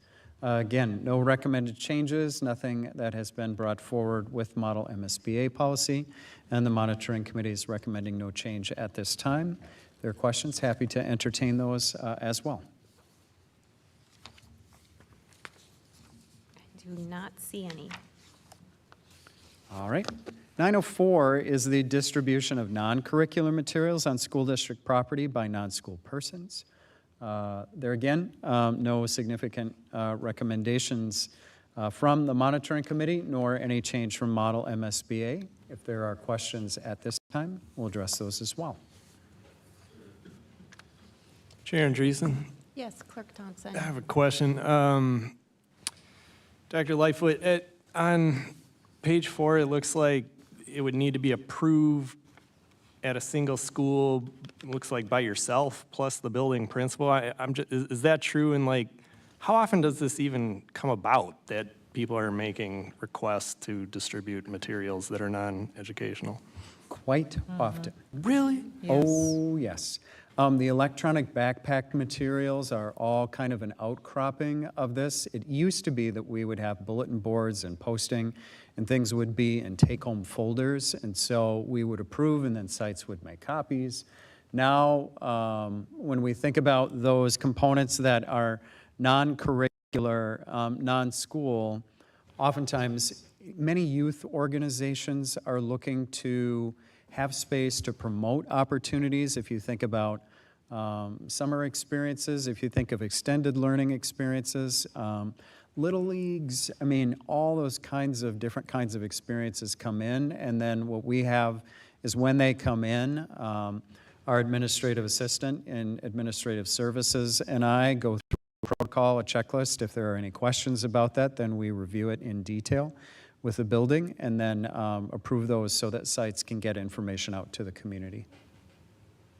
And sometimes we actually have had some students saying, hey, I want to, but see, this really refers to non-school persons, but there are also even sometimes individuals who want to come forward and put different kinds of materials together, and we have public spaces as a public institution where information can be posted as well. So it's actually more frequent than one would anticipate, back to the level of complexity that we've spoken about.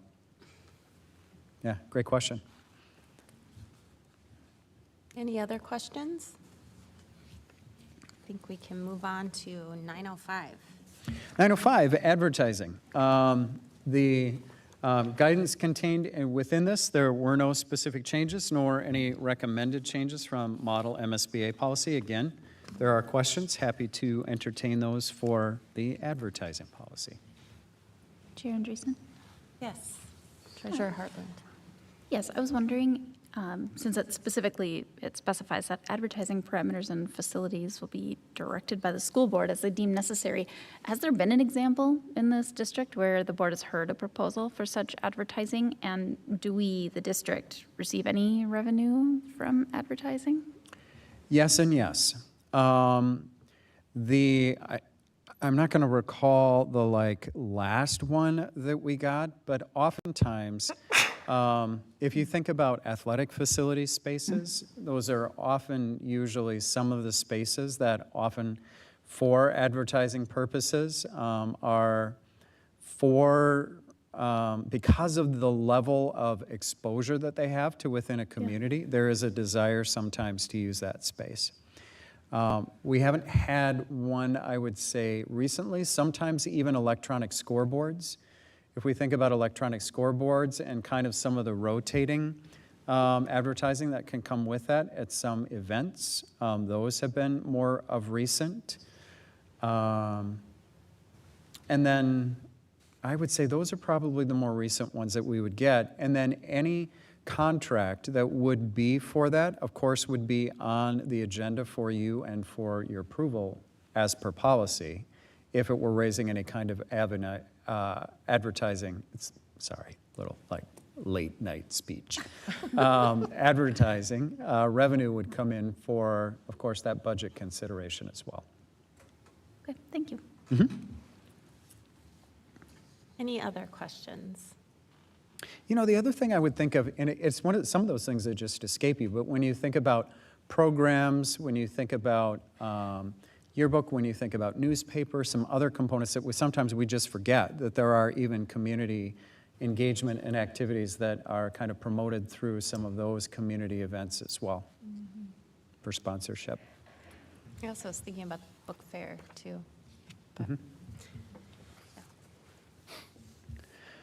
Last one, gifts to the schools, 954. There is no model MSBA policy here. This really is kind of, and it has come forward over time and been shaped by the board with some of the parameters around receiving gifts as they're identified here within the policy. With that, there aren't any recommended changes, but I'm happy to address any questions that come forth related to this one.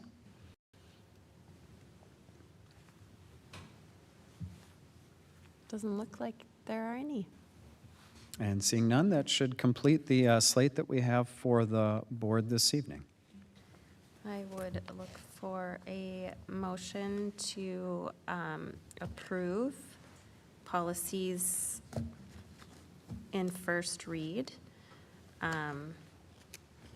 and direct the administration to prepare the policies for approval in second reading at the next board meeting as part of consent. So moved. Is there a second? Second. Vice Chair Ross. I have a motion and a second. Is there any discussion? Seeing none, all those in favor, please say aye. Aye. Any opposed? The policies in first read are passed. Thank you for your Thank time you. at the table, Assistant Superintendent Lightfoot. I feel like I am experiencing late night speak as well.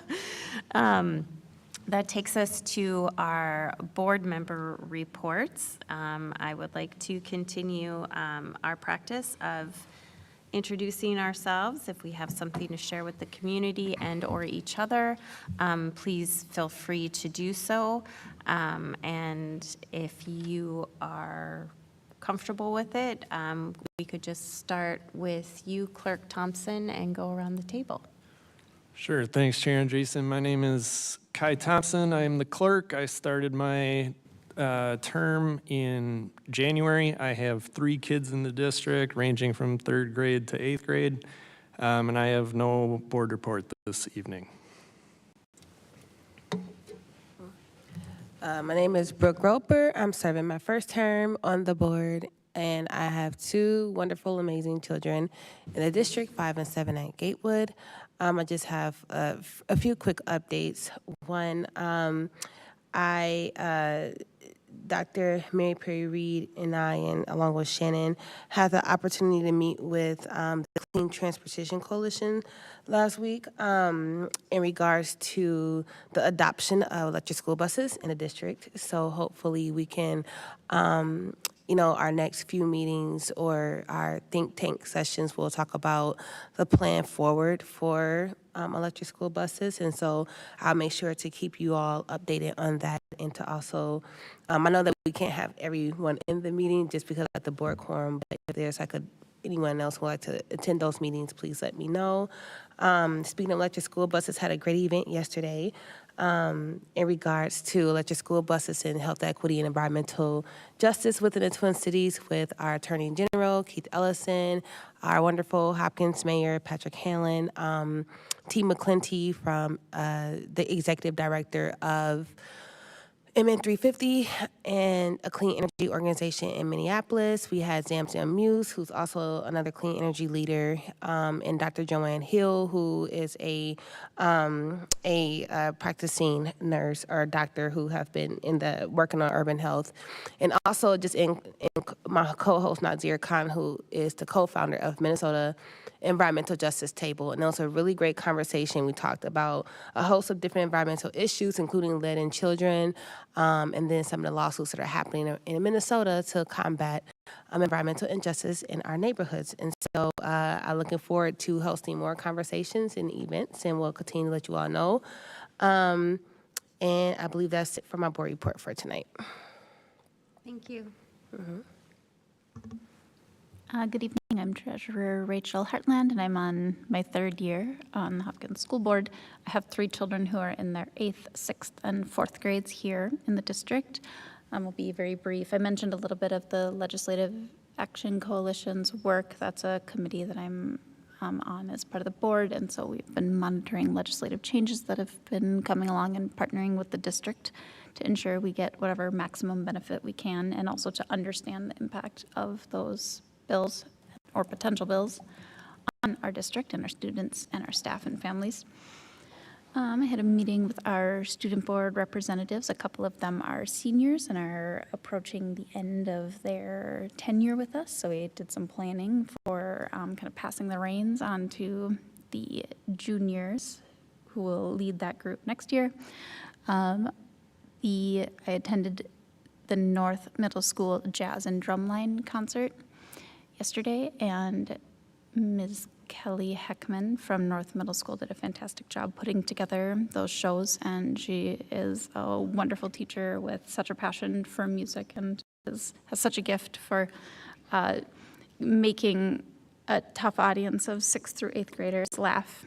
And we enjoyed that show, and she has a very packed season coming up here in May for final shows. And it is Teacher Appreciation Week, and I am on a couple of different PTOs since my kids are in different schools, and so I have a variety of activities this week lined up to support them.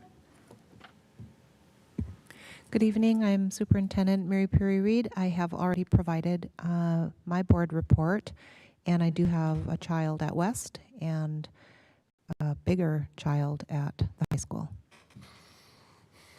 Thank you. Hi, everyone. My name is Shannon Andreessen, and I am in my 5th year of service on the school board. I have 2 kids, one of whom is graduating from the U on Thursday, and can't believe it. And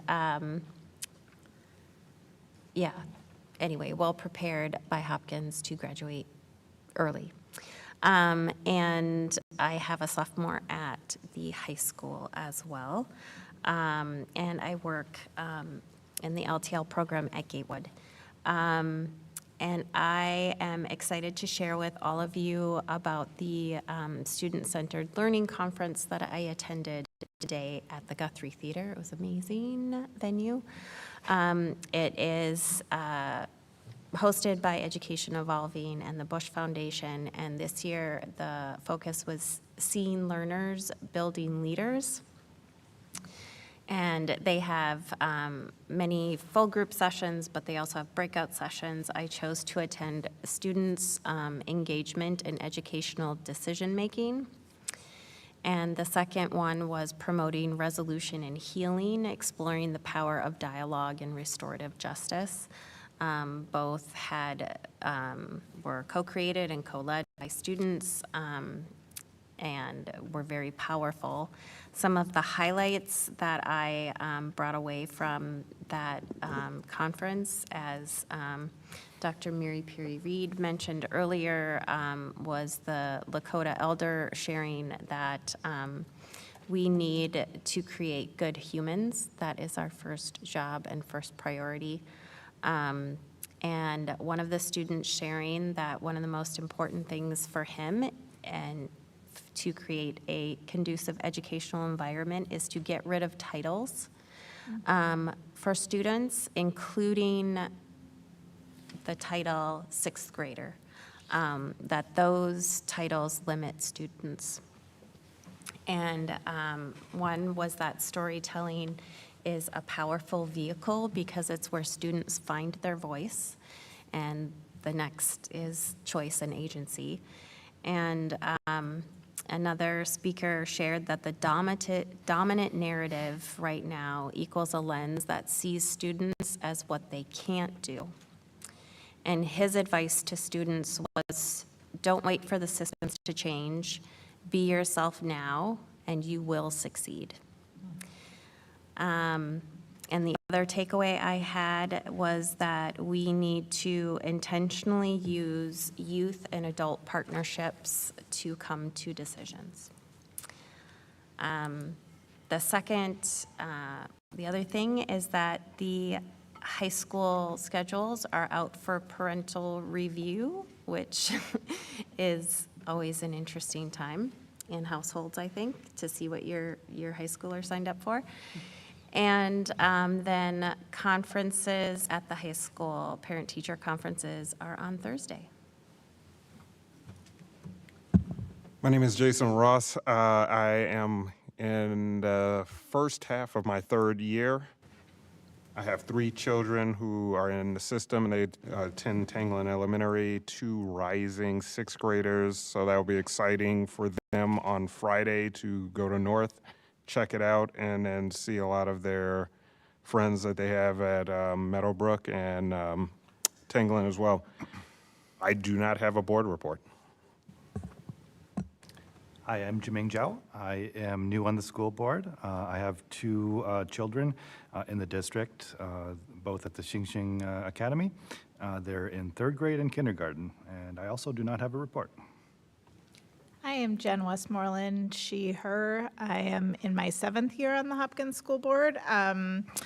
And I have 3 events that I've attended over the past couple weeks that I wanted to share with our community. Okay, actually 4. So I have a 7th grader at West Middle School, and they invited me to come to the Polar Plunge.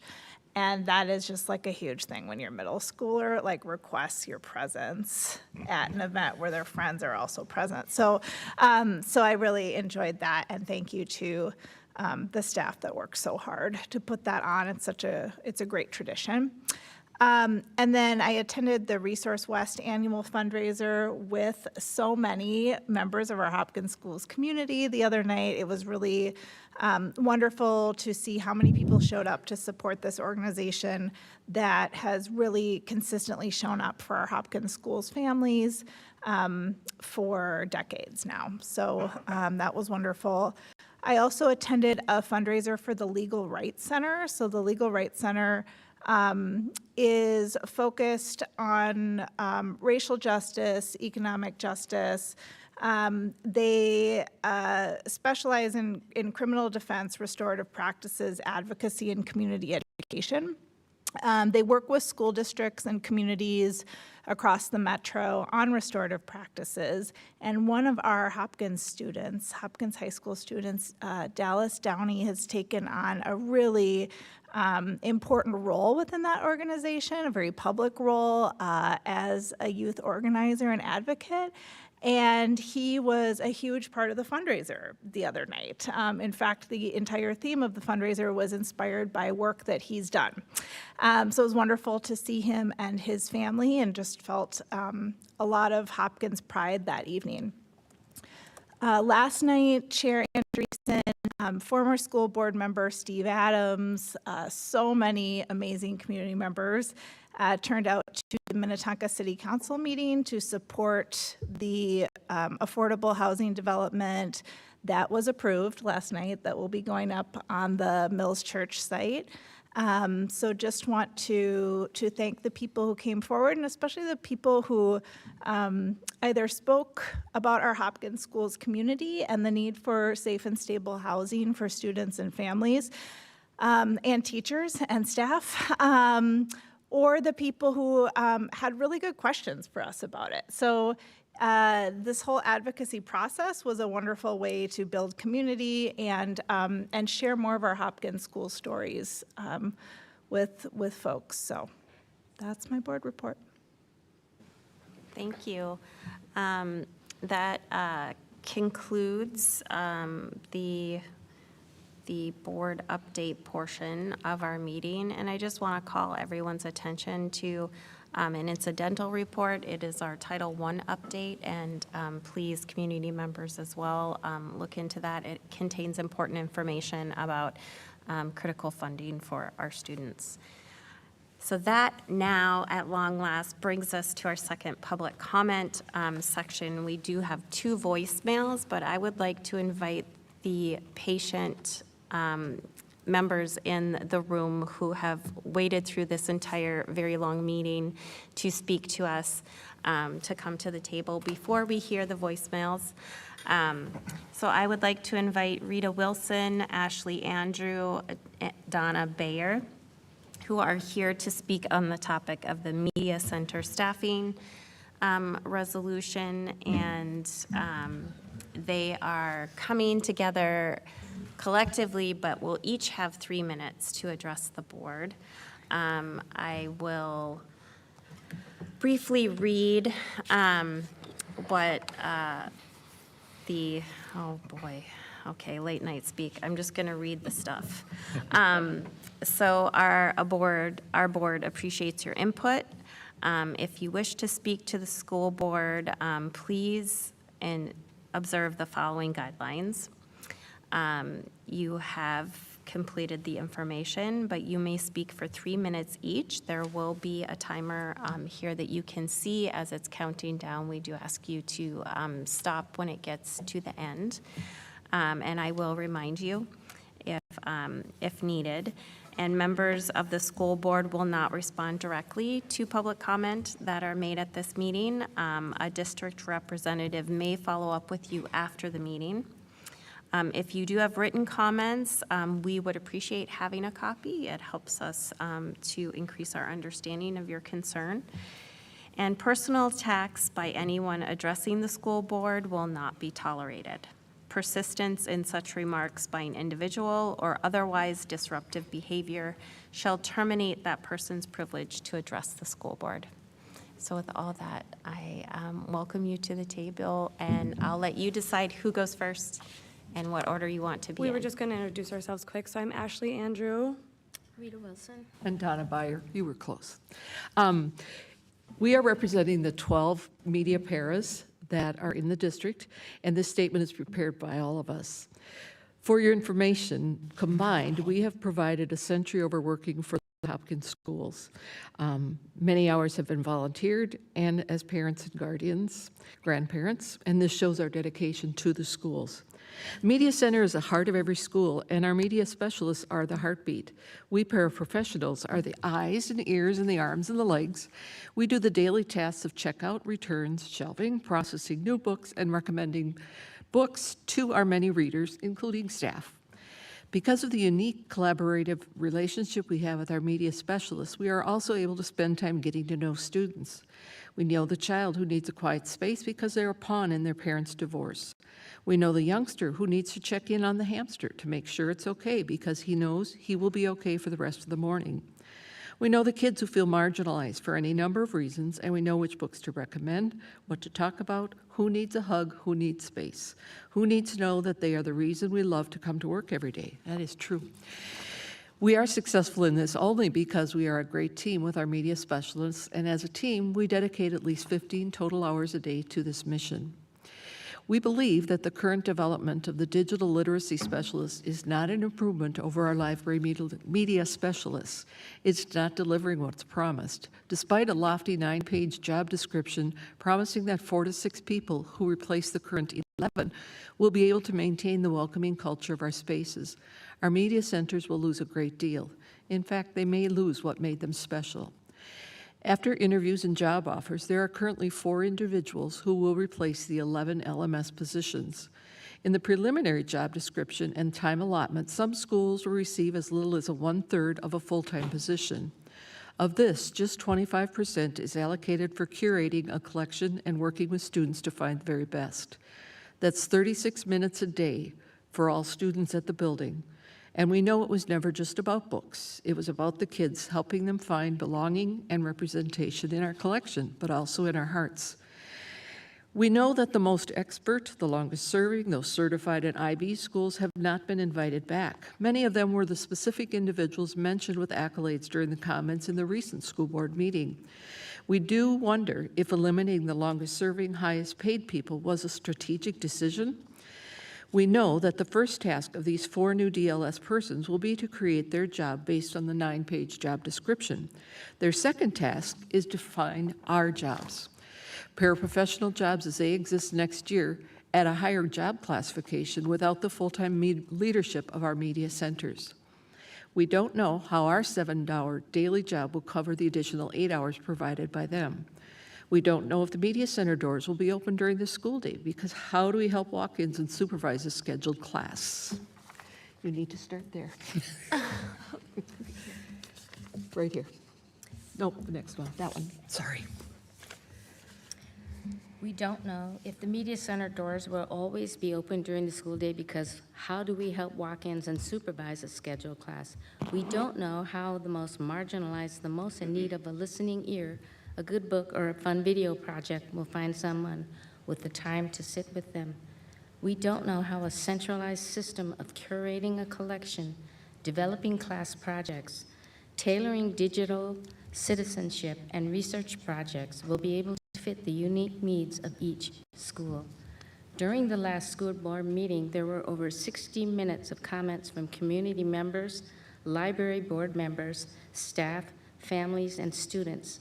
They spoke far more eloquently than we ever could about the importance of the media center. We know that the very traits they valued in individual school media centers will not withstand this change. The school year is coming to a close. School tours are picking up almost daily. Families and kids who will be part of our school community tour our media centers. We see the kids' and caregivers' eyes light up in anticipation when they are told what our media centers do for kids. Meanwhile, our heart breaks into a million pieces because we know that the picture will be very different next year. Here's one last thing we know. If we are invited back or asked back to apply for our new jobs to single-handedly run the media centers, living with the knowledge that we may no longer be a refuge, a calming place, a collaborator in finding just right book, just the right project, if we decide we still come back, we know we will love our teachers, our families, and especially our kids. But we also will know that we may leave every day brokenhearted at all the things we may no longer do and all the things a media center may no longer represent to our school communities. Thank you for listening. Good evening. As I said before, I'm Ashley Andrew. I'm also a parent to students in the district and the PTO president at Eisenhower and a media para at Eisenhower. As you can imagine, given my positions with the district, I am dedicated to ensuring that I speak up when I see things happening that don't seem to align with moving the district forward. I'm here tonight to bring to the board's attention some specifics around the new potential structure of the media center staff. From my viewpoint, there was little to no collaboration with the media specialist to adjust or change the new digital literacy specialist job description. The media paras still do not have a new job description, and we still also do not know if we will need to reapply for our jobs. We are less than 5 weeks left of the school year. I want to do some simple math for everyone so that you can have a clear picture of how many hours the new district or the digital literacy position will be working in the media center duties, such as buying books, connecting with students, and teaching classes. Eisenhower, under the new budgeted plan, will be allotted a 0.53 digital literacy specialist. Digital literacy specialists are only to be spending 25% of their time on media center needs, and this amounts to having a media specialist in the media center for Eisenhower for 5 hours a week. I am personally alarmed by this. Other elementary schools will have even less hours due to school population.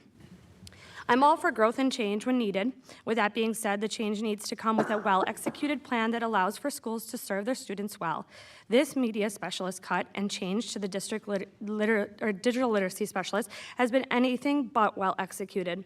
There still isn't a plan. The media paras still don't know our potential job duties. The district didn't rehire the top 3 most senior media specialists who reapplied, 2 of which are the only with IB training, Amy Codette over at Gatewood and Jeff Shepard at Eisenhower. And those are the 2 schools that are going for IB certification. I also know the IB mindset in school is that the library is the center and the heartbeat of the school. Without a trained media specialist available, it will be impossible to be that space. Of the 5 media specialists that were offered the DLS position, only 4 accepted, and they also asked if they didn't accept, would the position be offered to the others that were not given the position, and the district said no. They would choose to hire somebody outside the district. We need you, the school board, to ask more questions about how we are going to directly impact our students. A simple question like this could potentially give you all more insight and information about changes and whether or not they align with the needs of the students and the parents in the district that you represent. We are a district that wants to be known for being transparent, listening to our parents and students, and being innovative. We can do better than what we have done here. We are frustrated, discouraged, tired, and feeling like we are not valued. Even though, as the plan stands, the operations of the entire media center rests on our shoulders next year. Several media paras have dedicated their lives to working in the media centers and are worried that they won't even be hired back next year. I understand that changes need to be made, and with that being said, it's very worrisome and that wonderful staff that have to be concerned about not getting their jobs back next year, especially staff who the well-being of our entire media center falls on. There are ways to collaborate, listen, and respectfully make changes. I want to be part of a district who truly is doing this, even in times of hardship. Time is up. Sorry. Thank Thank you. you for listening. Thank you. Yes. Thank Thank you. And if you do have that in writing, we would appreciate getting a copy. Can I email it to you? Yes, please do. I have too many. Yes. Thank you. And now we will listen to the voicemails that were left for the board. Natalia.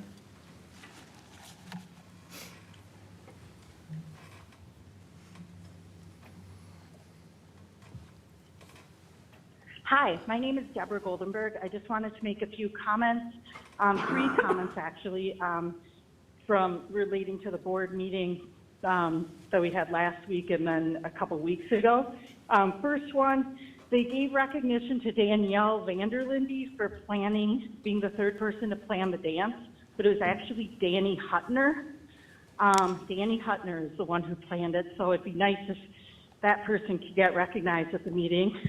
Second of all, this past meeting, I thought they were going to tell us alternative ways or alternative places that they could take money or cuts that they could make instead of cutting the librarian jobs.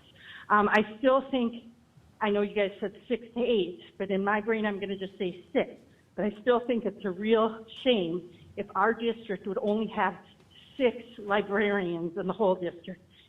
Forget about if you have paraprofessionals in those libraries, but I think you really need those librarians. They do so much more than just selecting books. There's just so many things. What they do is so multifaceted. And then the third thing is, I was just thinking about the food, the free and reduced lunch. I don't think they press it enough this year for people to fill out those applications for the free lunch, because I think now that lunches are free for everyone, the people who have the free lunches are not actually filling those forms out, and we're missing vital dollars there. So I'm thinking of other stuff too, but that's just a start. So please, please figure out a way to make it really, really important and make sure that these families are filling out these forms for the free lunch, because we're missing out on funding there. Okay, that's it. Thank you. Bye. I appreciate all you guys do. And please don't play this at the meeting. Thank you. Bye.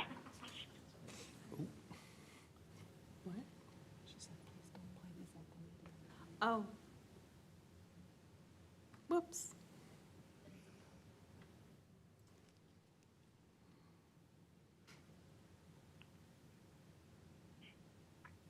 Hello, my name is Karen Hansen, and I'm a parent of 2 students at Alice Smith Elementary.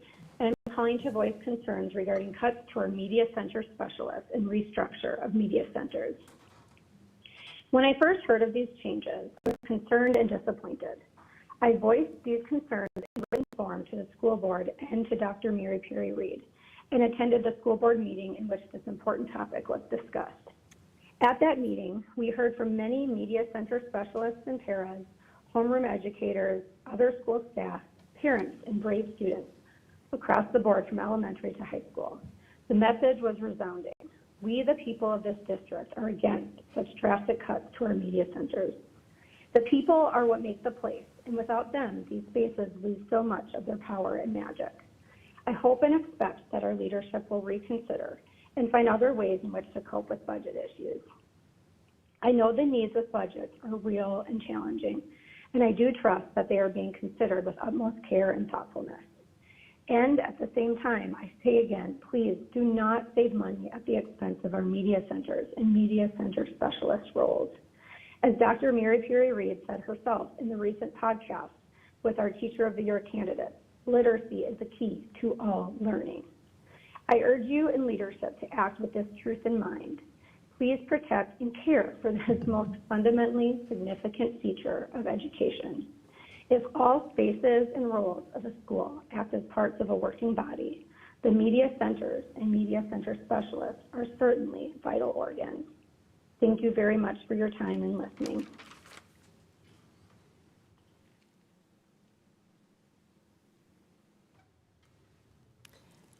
Thank you, and I would just like to apologize for playing that voicemail that was not meant to be played. So we're going to have to get a better process in place for screening those before we play them at board meetings. And I think that is all for this evening. So I would look for a motion to adjourn. So moved. I have a motion. Is there a second? Second. I have a motion and a second. Any discussion? Seeing none. All those in favor? Aye. Any opposed? This meeting is adjourned at 9:50. Thank you all for being here tonight.